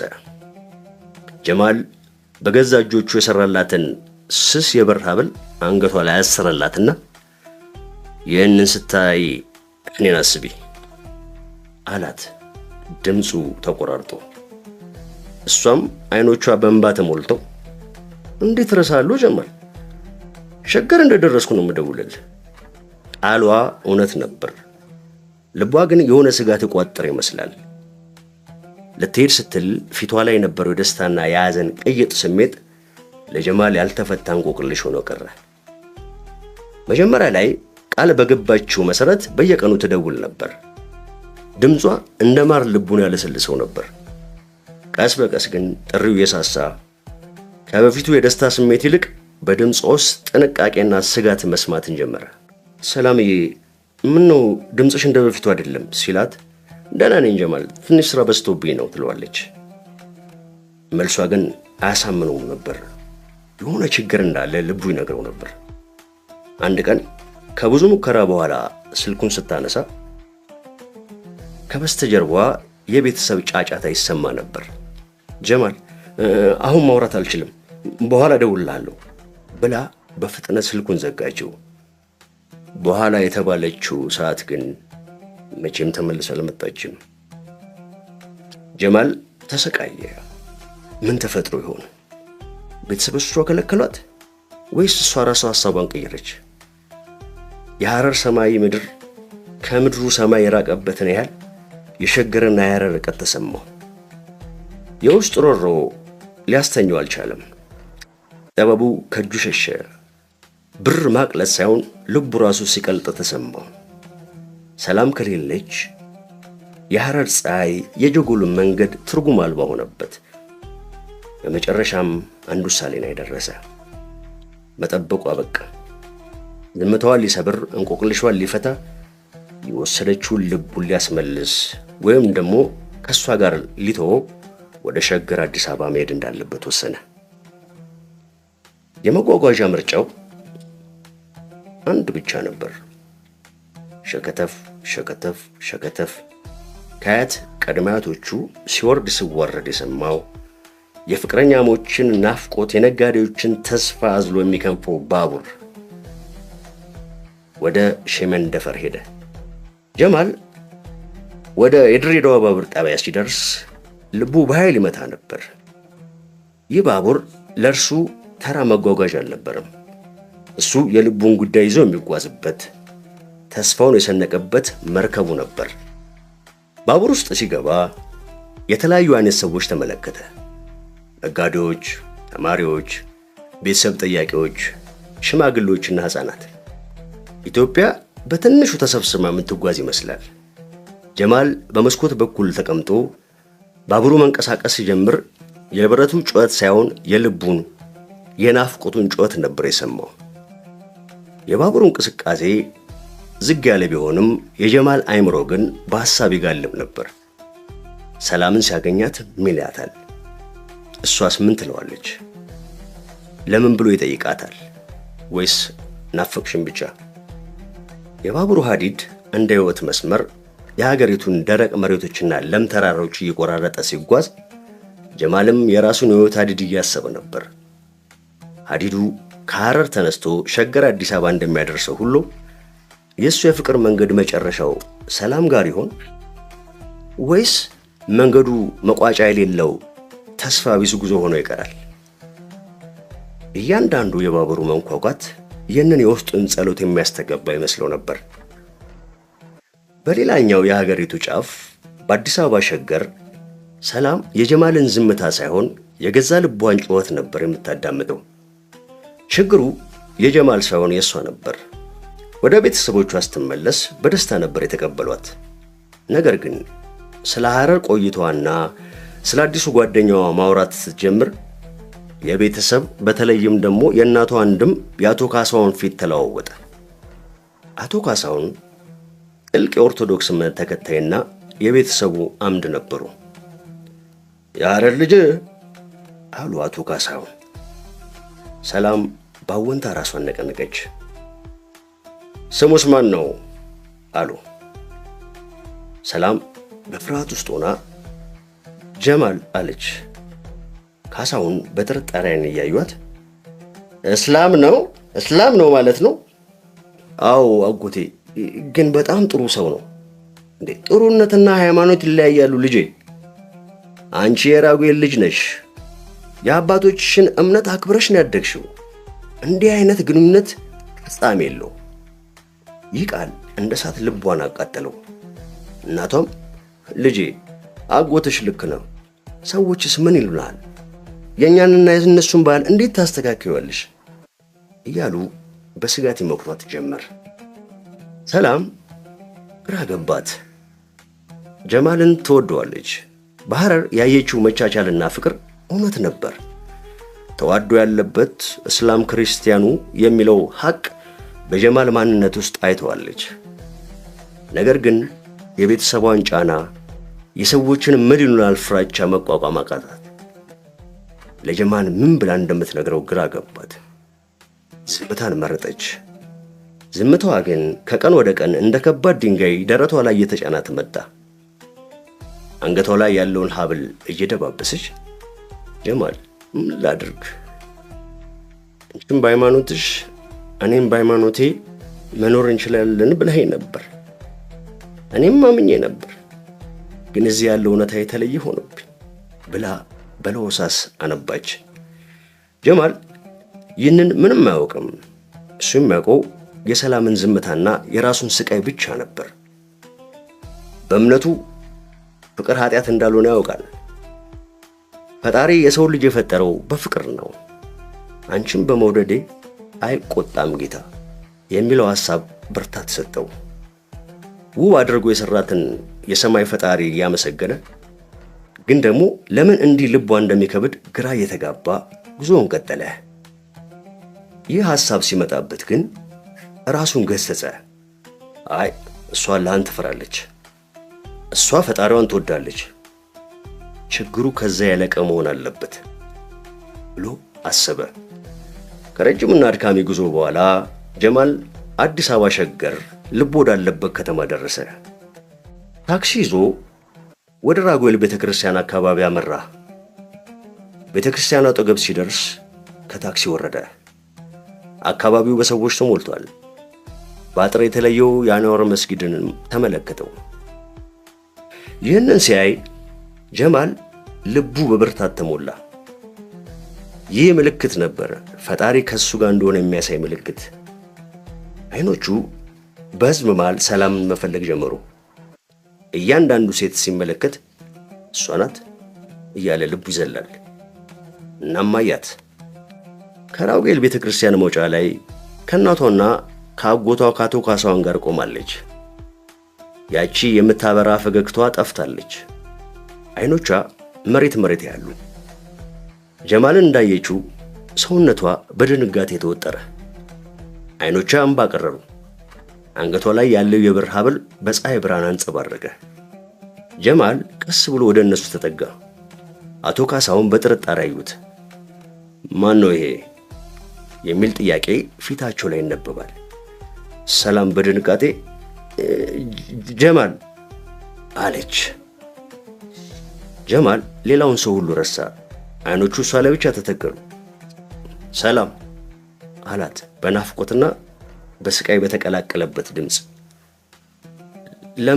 ለምን ዝም አልሽ? አቶ ኳሳውን ጣልቃ ገቡ። አንተን አይደል ያሐረሩ ልጅ? እዚህ ምን ትሰራለህ? ጀማል ግን አይኑን ከሰላም ላይ ሳይነቅል እሷን ልጠይቃት ነው የመጣሁት።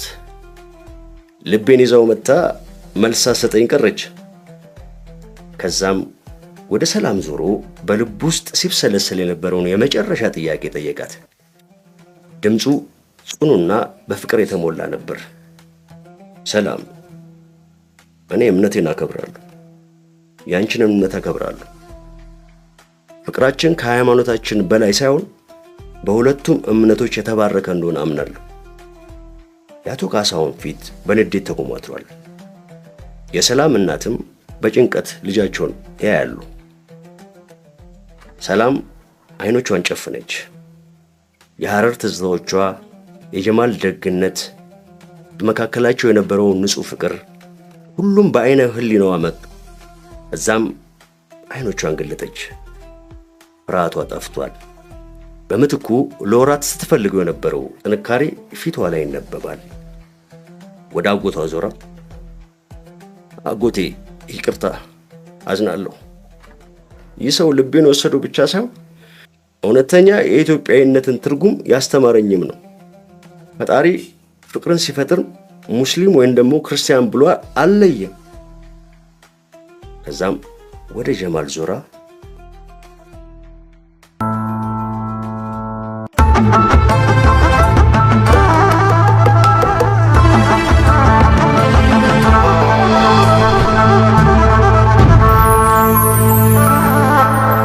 እንግዲህ ተናገርኩ አታዳክሚኝ ብለው ደግሞ ተጎረቤት ሄደሽ ቡና ጠጭ ነው የሚሉኝ። እንግዲህ ቡን እንደሆነ የምትፈልጊው እዚሁ አስበልተሽ መጠጣት መብትሽ ነው። እኔ ያልኩ ቡን እያልሽ ላቀች ቤት የምትመላለሽውን አቁሚ። ወይዘሮ ላቀች በስጋ ባትዛመደኝ እንደ ዘመዴ ምሳሳልኒ ጎረቤቴ ናት። ጎረቤት ደግሞ ቡን ሲጠራ አክብሮ መሄድ ይወቅ ነው። እሷ ጋር ሄጄ ብጠጣ ክፋቱ ምንድን ነው? ቄስ ሞገሴ አንዴ ቆዩኝ፣ አይጠብቁኝ፣ ትንሽ ቆዩ። እኛ እንደማንም ተራሰው ቡን እያልን በየቦታው በየጎረቤቱ የምንከለከል ከሆነ ክብራችን ማቅለላችን አይደል? ተራው ሰው ወደ ጌታው ቤት ይመጣል እንጂ ጌታው ሰው ክብር ያለው ሰው ወደ ተራው ሰው ይሄዳል። አይገባም። ላቀችን ነው ተራ ሰው የሚሏት። አሁን እንዴት ታንዲቷ ወዳጄ ጋር ቡን አጠጪ ይሉኛል? ወይስ ቡን መጠጣት ክብር ይነካ ጀመረ? ቄሴ ይጠብቁኝ አይሄዱ። የማይመጥን ይዘንድ አትጂ። ክብር የሚነጋ በማይመጥን ቦታ ላይ መገኘት ነው። ያለ ቦታሽ አትገኝ ነው የምለው። ይቅርታ ያድርጉልኝና የሚመጥንሽን አታውቂም ነው የሚሉኝ? አንቺ ታመጪው አንቺ ታሮጭ ካልሽማ ይሆና ከምናው ምን ትሄጂ? ካላቀሽ ቤት ቡን ልጠጣ።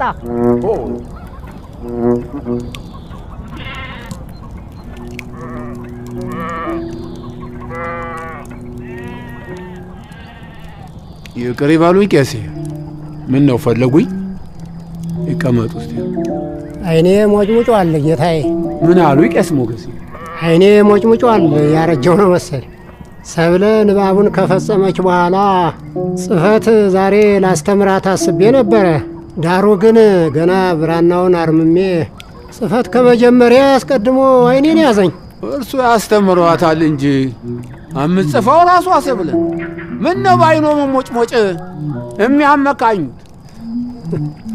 እርሱስ ለጊዜው መጽሐፉን ቢተውትስ? እኔ ባልጽፈው ሰብለ የምትጽፈውን እያዩ ካላረሙ ምኑን ማስተማር ይባላል? እንዲያው ጉዱ ካሳ ቢያስተምራትስ ጌታዬ? አይሆንም አይሆንም ቄስ ሞገስ፣ ጉዱ ካሳ አይሆንም። ልጄን ያበላሽብኝ ማይሆን ነገር። አይኔ ሞጭሙጮ እንጂ ጉዱ ካሳስ የሚሆን አይደለም። እኔም ደናጸ የለመድኩት አልፍቶኝ ነው። ጽፈት ትዕግስት ይጠይቃል። ትናንት እኮ ጸለምጃት ነበር፣ ዛሬ ድንገት ጠፋብኝ እንጂ ጽንስ ጽፍ ደ ይሆናል። ደን ጻፍ ስል ደግሞ ጻ ይሆንብኛል። ዙራምባ ከመጣን 2 ዓመት ከኔ በኋላ የመጡ ሁሉ እየጣፉ እንዴት ቀለም መለየት ይከብደኛል። ዝማሬ መዋዕት ደግሞ እኛን ከብዶናል። አታማር። የቤተሰብ ናፍቆት ከሆነ ንገረን። ትኩረት አድርገህ ጻፍና አሳየኝ።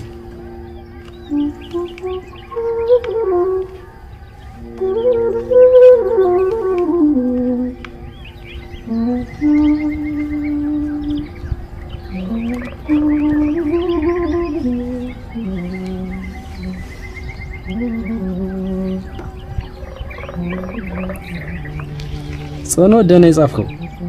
ደን ጻፉ የነበር ጻውን አረፈው። ቀለም ወርቅ ዳሴ ማርያምን ጽፈ እንድትፈጽም ብለውሃል መርጌታ። ሃይማኖትና ግዛው ለጥቁር ቀለም ማዘጋጃ የሚሆን ገብስ እንድትቆሉ ታዛችኋል። አሳራችሁ ታዲያ። ስሙ በለጠና ሙላ፣ የደረቁትን ብራና ጸጉር ትላጫላችሁ፣ ተግላጡንም ጨምሮ። እኔና በዛብህ ደግሞ ለቀለም የሚሆን ቅንጣፍ ቅጠል እናመጣለን። ከዛ በፊት ደና ጸና ለማመድሃለሁ። ጽፈት ተራሙያ አይደለም። ዜማ እንደማዜም በቀላሉ የሚለመድ አይምሰልህ። ተራሙያ እንዳልሆነ አውቃለሁ። ዜማም ቢሆን አንተ እንዳልከው በቀላሉ አይደለም የለመድኩት።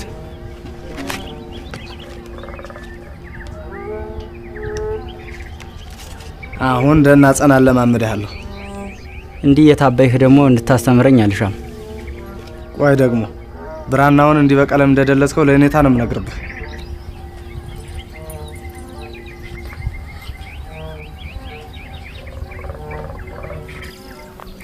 አያ ካሳንማ አባትሽ መቼ ይወዱታል?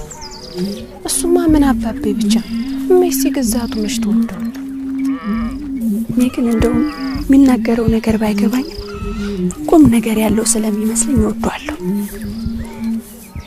ሰብሊ እንደው ካንቺ ባላውቅ የእናቴ አባትሽ ሀሳብ ግን ግራ ነው። ሀሳባቸው ግራ ባይሆንም አመች በዚህ እድሜ የጥፈት ተማሪ ይሉኛል።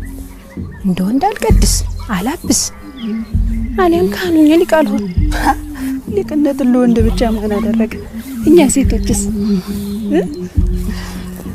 በመማርሽ አይደል እንዴ ጸሎት እንኳን በወግ ማድረስ የቻልኩ? እንዴት በድምጫ ነው። አንቺ ዘወትር ስታነበንብ ያድምጪ እኮ ነው አቡነ ዘበሰማያት እንኳን ያስኩ። በመማርሽ ለኔም ተረፍሽ። መማሩ መሽጠለውት ሀብትሽ ነገሩስ ሌላ ነው። በዚያ ላይ አያ ካሳ ካላስተማረኝ የመማር አምሮት የማይወጣ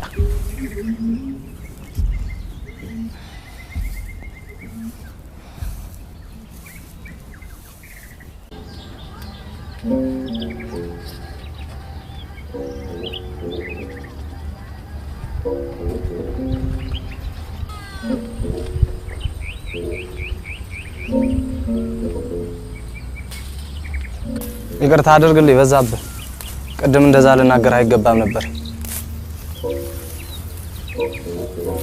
ብራናውን በቀለም ደልዘ ያበላሸውን ለመርጌታ ልናገርብህ። ቀልዴን ነው።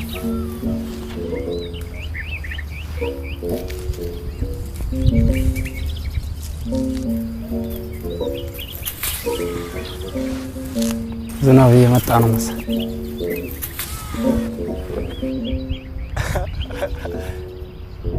ብዙ ገጠመ ነው ያለኝ እንጂ በተለይ ውሻ ጠላቴ ነው። ገና በእንተ ስማ ለማርያም ብዬ ልመናዬን ሳልጀምር ከየት መጡ ሳልል የመንደር ውሾች ይከቡኛል። አይወዱኝም። ተቃጥረው ነው መሰለኝ የሚጠብቁኝ። በሁሉም ተማሪ የሚደርስ ነው። ባይሆን አንተ ላይ ግን ጨከም። ምን እንዳስቀየምካቸው? ምናልባት የመንደሩን ኮረዶች እንዳላስኮበልል እየተከታተሉ ይሆናላ። አይ ጎበዝ፣ ማሽ ኮረዶች እሺ ብለው ቁራሽ ለሚለምኑ ተማሪዎች ይኮልላሉ ብለህ ነው? ወዳሳ ባይሆን ማስኮብለል ሰርግ ቤት ነበር። እንዲያው ድምጽ ያለህና ዘፈን የምትችል ከሆነ ልባቸው እኮ ቅልጥ ነው የሚለው። ሰርግ ቤት እንዴት ነው? ሰርግ ቤት ያስኮበለልካት ኮረዳለች እንዴ? ለሱ እንኳን አልታደልኩም። ምን ነው ልትመነኩስ ወይም ልትጠብስ ትፈልጊያለህ? በዛብህ ዛሬ እኮ የትሩንጎ ሰርግ ነው። ዘፈን ዝፈንልን እንጂ አዲስ ያሰናዳው ዘፈን የለህም? ጨርሶ አልያዝኩትም። ይሄ መሌ መሌ የሚለውን ዘፈን እችለዋለሁ። ጥቂት በልልን እስኪ እንስማ። መላዬ መላዬ እንዲያው መላ መላ መላዬ መላዬ እንዲያው መላ መላ መላዬ መላዬ እንዲያው መላ መላ መላ ሲመለመል እንዲያው መላ መላ ሲበላ ደርሼ እንዲያው መላ መላ ሲበላ ደርሼ እንዲያው መላ መላ ውጭልሽ ነበር እንዲያው መላ መላ አንድ ጊዜ ጎርሼ እንዲያው መላ መላ አንድ ጊዜ ጎርሼ እንዲያው መላ መላ እዩት እዚያ ማዶ እንዲያው መላ መላ ወዲፍ ለቀለቀ እንዲያው መላ መላ ቋንጣና ምስር እንዲያው መላ መላ ቋንጣውን ትታችሁ እንዲያው መላ መላ ስጡኝ ከምስሩ እንዲያው መላ መላ ስጡኝ ከምስሩ እንዲያው መላ መላ ልብ አሳረኛ ነው ይገባል ባስሩ። ተባረክልኝ ልጄ ደግልኝ።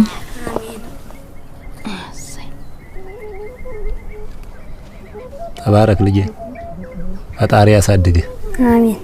አይ እንደው የእግዚአብሔር ስራ ግን እንደው አይገርማችሁ?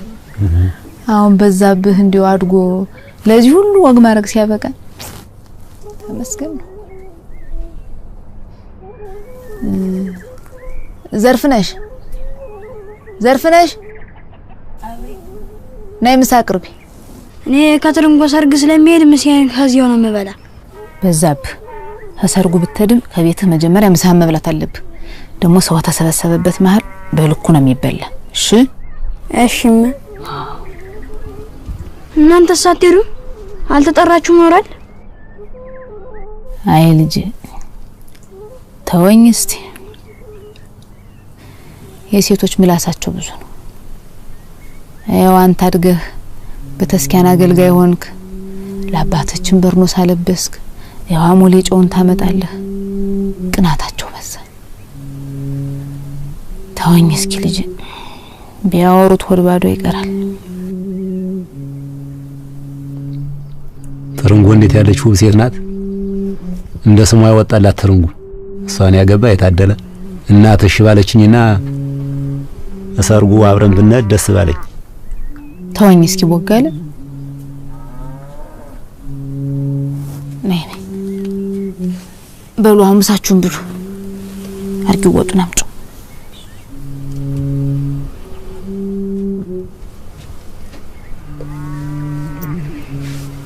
በሉ ምሳችሁን ብሉ።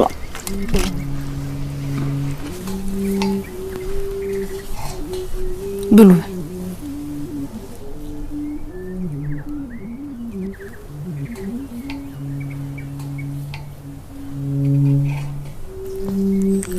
እኔም እንደ ትርንጎ ያለች ልጅ ነው ማገባ።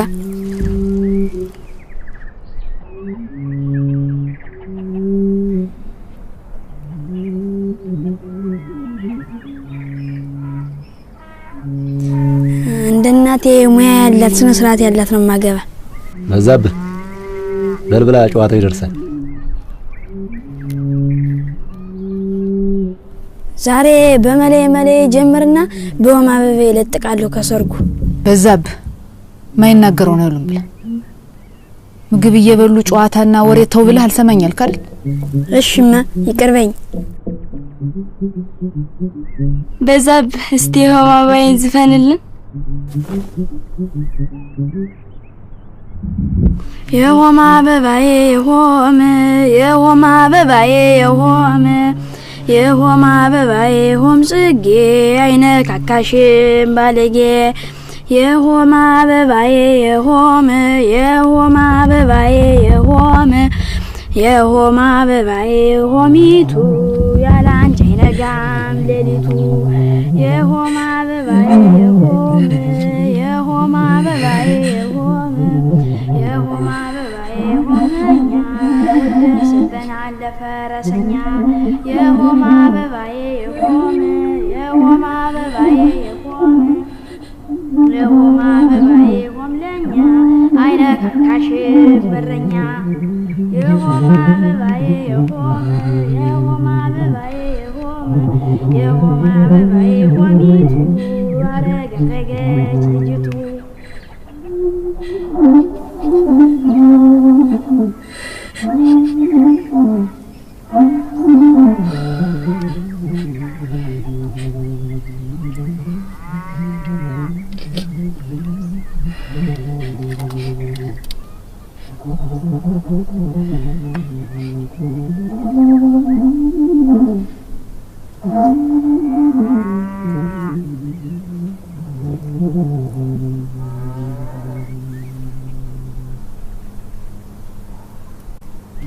ለማገባ ቆንጆ ታዲያ አዲስ ዘፈን ነው ማወጣላት።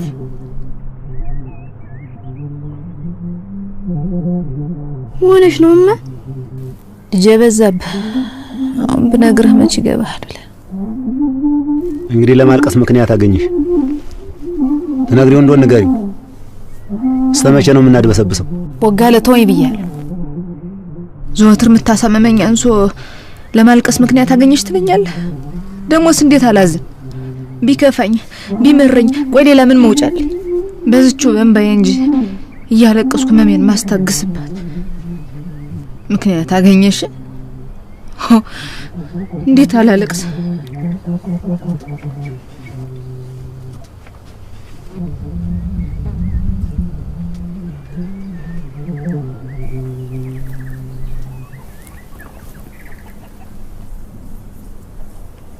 እና ምንድን ነው ያስከፋሽ?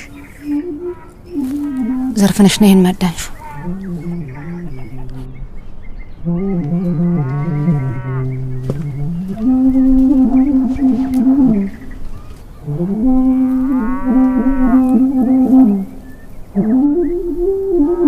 አይ ልጅ አሁን ቁርጥ አርጌ የምነግርህ ነገር አለ።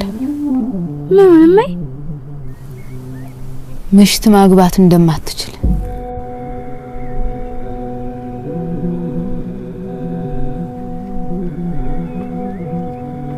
ለምንድነው ማግባት የማልችል? እኮ ማግባት የማልችል ለምን ሆነ? ከባልንጀሮቼ በምን ተለይቼ ማላገባ? ለስለት ሰጥቼ ሲያምብኝ ጊዜ እንድታድግልኝ እንድታርፍልኝ ብዬ ለሚካኤል ለዮሐንስ ለኪዳነ ምሕረት እንድታገለግል በስለት ሰጠው። ባልንጀሮቼ በሙላ ታጭቶላቸው ብቻዬን ስቀር እግዚአብሔር የተሻለ ያዘጋጅልኝ መስሎኝ እንጂ መቼ እንዲጨርሱ እንደማላገባ ገባኝ።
ቻልኩበት።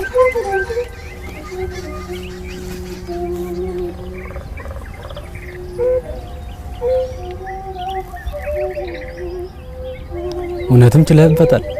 አረግ በዛበት ጻን ችሏት ነው መሰለ።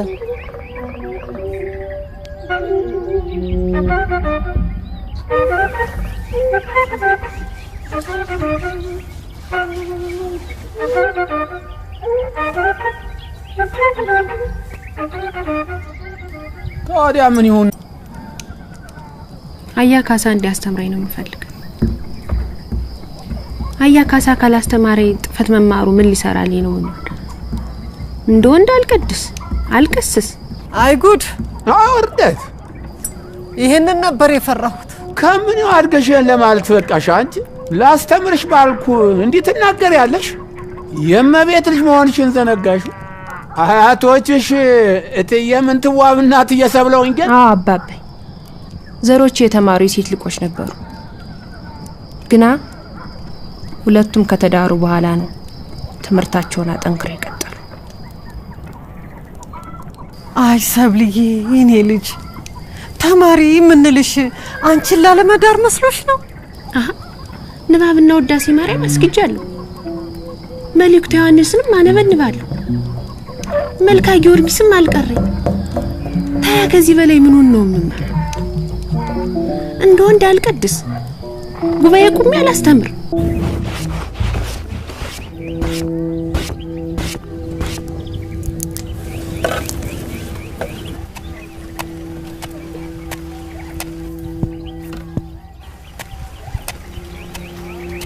ዝናብ እየዘነበ ነው። ቶሎ ቶሎ አሳርረው።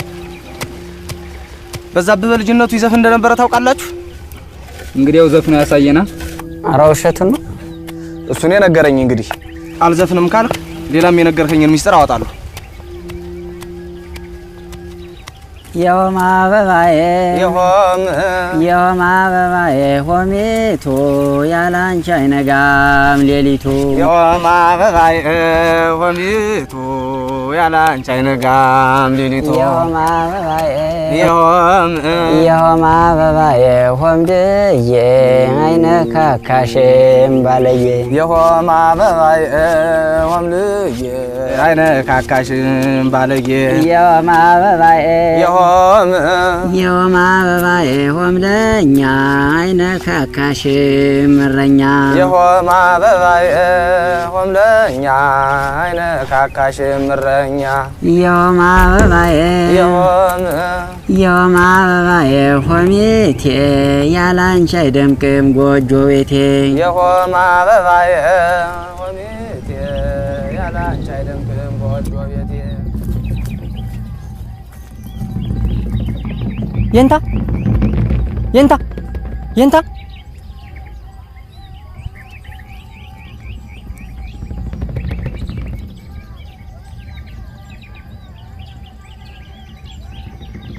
በዛብህ ዓለማዊ ዘፈን እያቀነቀነ ተማሪውን ሁሉ ዋልጀል ያደረገው ነው።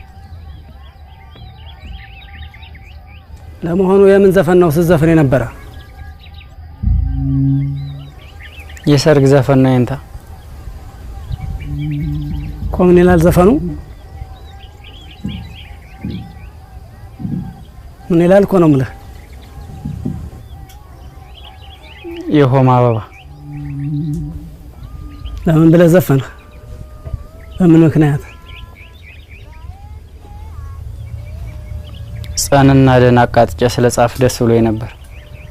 ደስታውን አስመልክቶ ዘፈንልኝ አሉ። ዘፈንኩ። በል ዘፈንልኝ።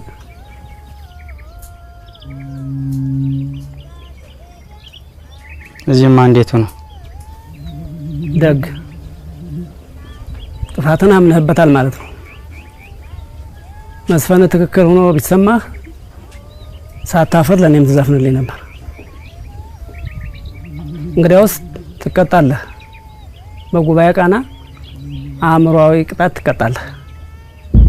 ጎበዜ። አቤት የኔታ። ና ወደዚህ። አንተው አነሳስተህ ስላዘፈነው ጓደኛህን ቅኔውን አምጣው።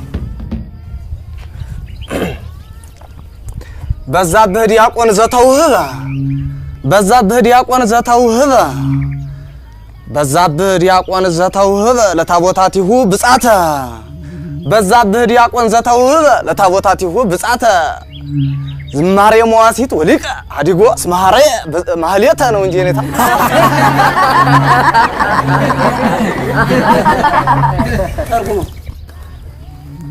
በዛብህ ዲያቆን ለታቦታት ሁሉ ስለት የተሰጠ በዛብህ ዲያቆን ለታቦታት ሁሉ ስለት የተሰጠ ዝማሬ መዋሲት ምንኩስናን ትቶ ዘፈንን መረጠ ነው አይ በዛብህ ዲያቆን ዘተውህበ ለታቦታት ብጻጻተ በዛብህ ዲያቆን ዘተውህበ ለታቦታት ብጻጻተ አዲቁስ ማሐሬ አቤተ በዛብህ ዲያቆን ለታቦታት ሁሉ ስለት የተሰጠ ዝማሬ መዋሲት ምንኩስናን ዘፈንን መረጠ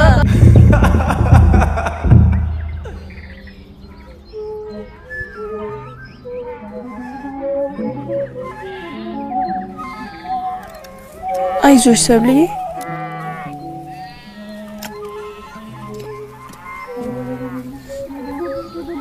ከነጻነት ወደ እስር ቤት የገባሁበት ቀን ምንም ሩቅ ቢሆን ሁልጊዜም ትዝ ሲለኝ ይኖር።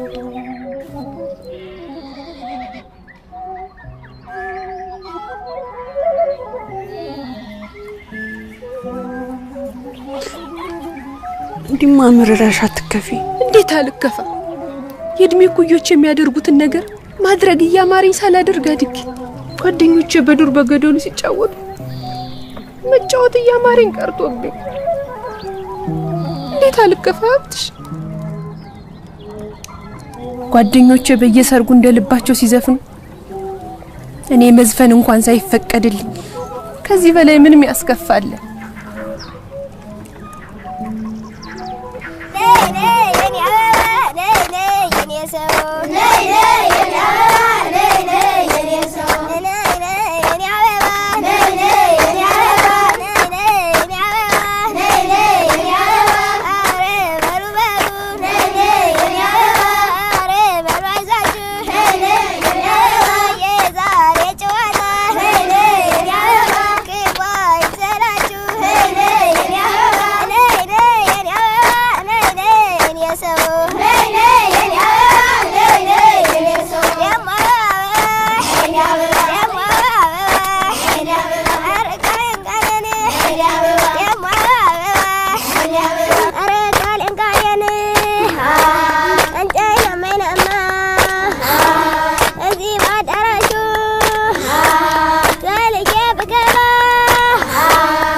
ብቸኝነቱ ሊገለኝ ነው ሀብትሽ።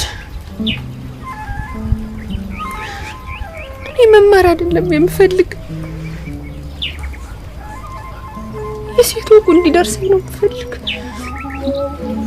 ተለምነሽ ነው የምታገቢ። የጌታ ልጅ መሆንሽን ዘነጋሽ መሰል። የጌታ ልጅ መሆን እንዲህ እንደኔ ታስሮ መኖር የሚወዱትን ነገር መመኘት እንጂ ማድረግ አለመቻል ተሆነ ከቅጣት ሁሉ የከፋ ቅጣት፣ ከባርነት ሁሉ የከፋ ባርነት ነው።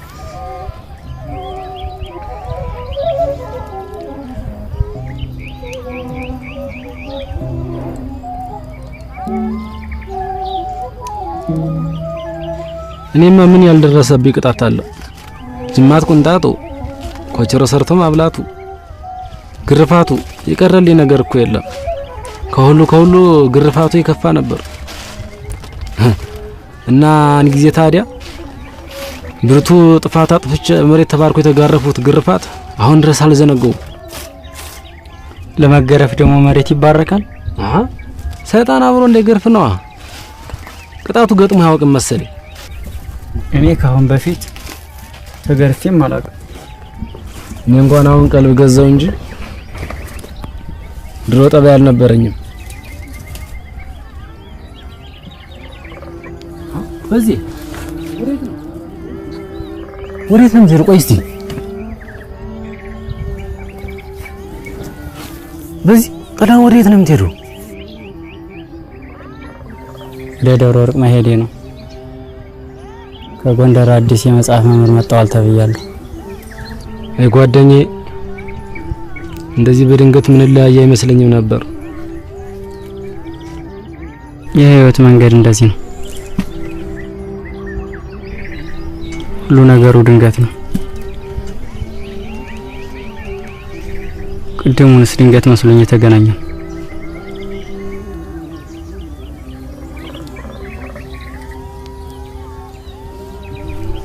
የሰርግ ዘፈን መዝፈን ያስቀጣኛል ብዬ አስቤ አላቅም ነበር። ለመጨረሻ ጊዜ የዘፈኑት የትርንጎ ሰርግ ቀን ነው። የሆማ አበባዬ የሆማ አበባዬ የሆማ አበባዬ ሆምለኛ አይነካካሽ ምረኛ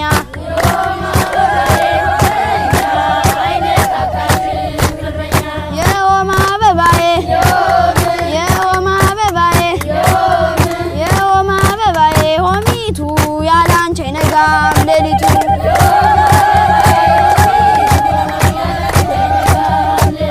የሆማ አበባዬ የሆማ አበባዬ ሆምለኛ ወደን ሰጠናል ለፈረሰኛ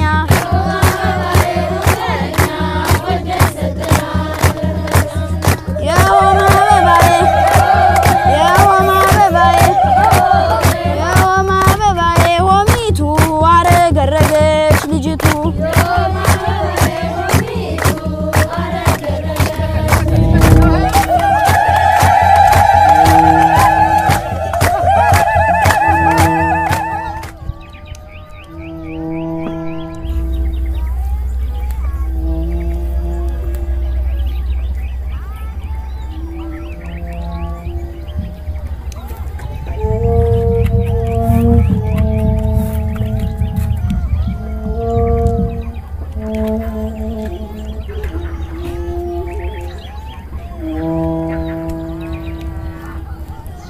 ከሁሉም በላይ ግን በአንተ ቀን የመሰደቤ እስካሁን የሚከነክነኛል።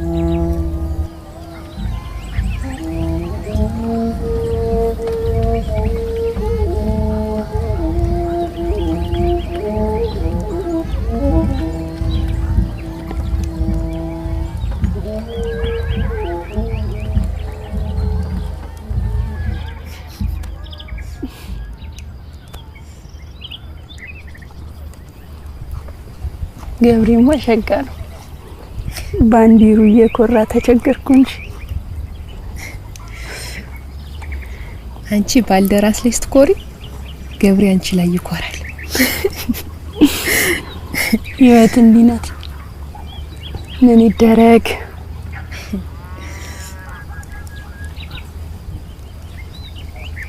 አሁን ምን እንዳሰኘኝ ታውቂያለሽ? ምን አሰኘሽ? የገብሬ እንዲህ እኔ ምን እንዳሰኘኝ ታውቂያለሽ? እንዳንቺ ደስተኛ መሆን፣ እንዳንቺ ከቀለም ትምህርት ሳይሆን ህይወትን እያጣጣሙ ከህይወት መማር ነው ያሰኘኝ። ታዲያ እኔን የመሰለ አስተማሪ እያለልሽ ነው ታዲያ አያ ካሳ ካላስተማረኝ ምን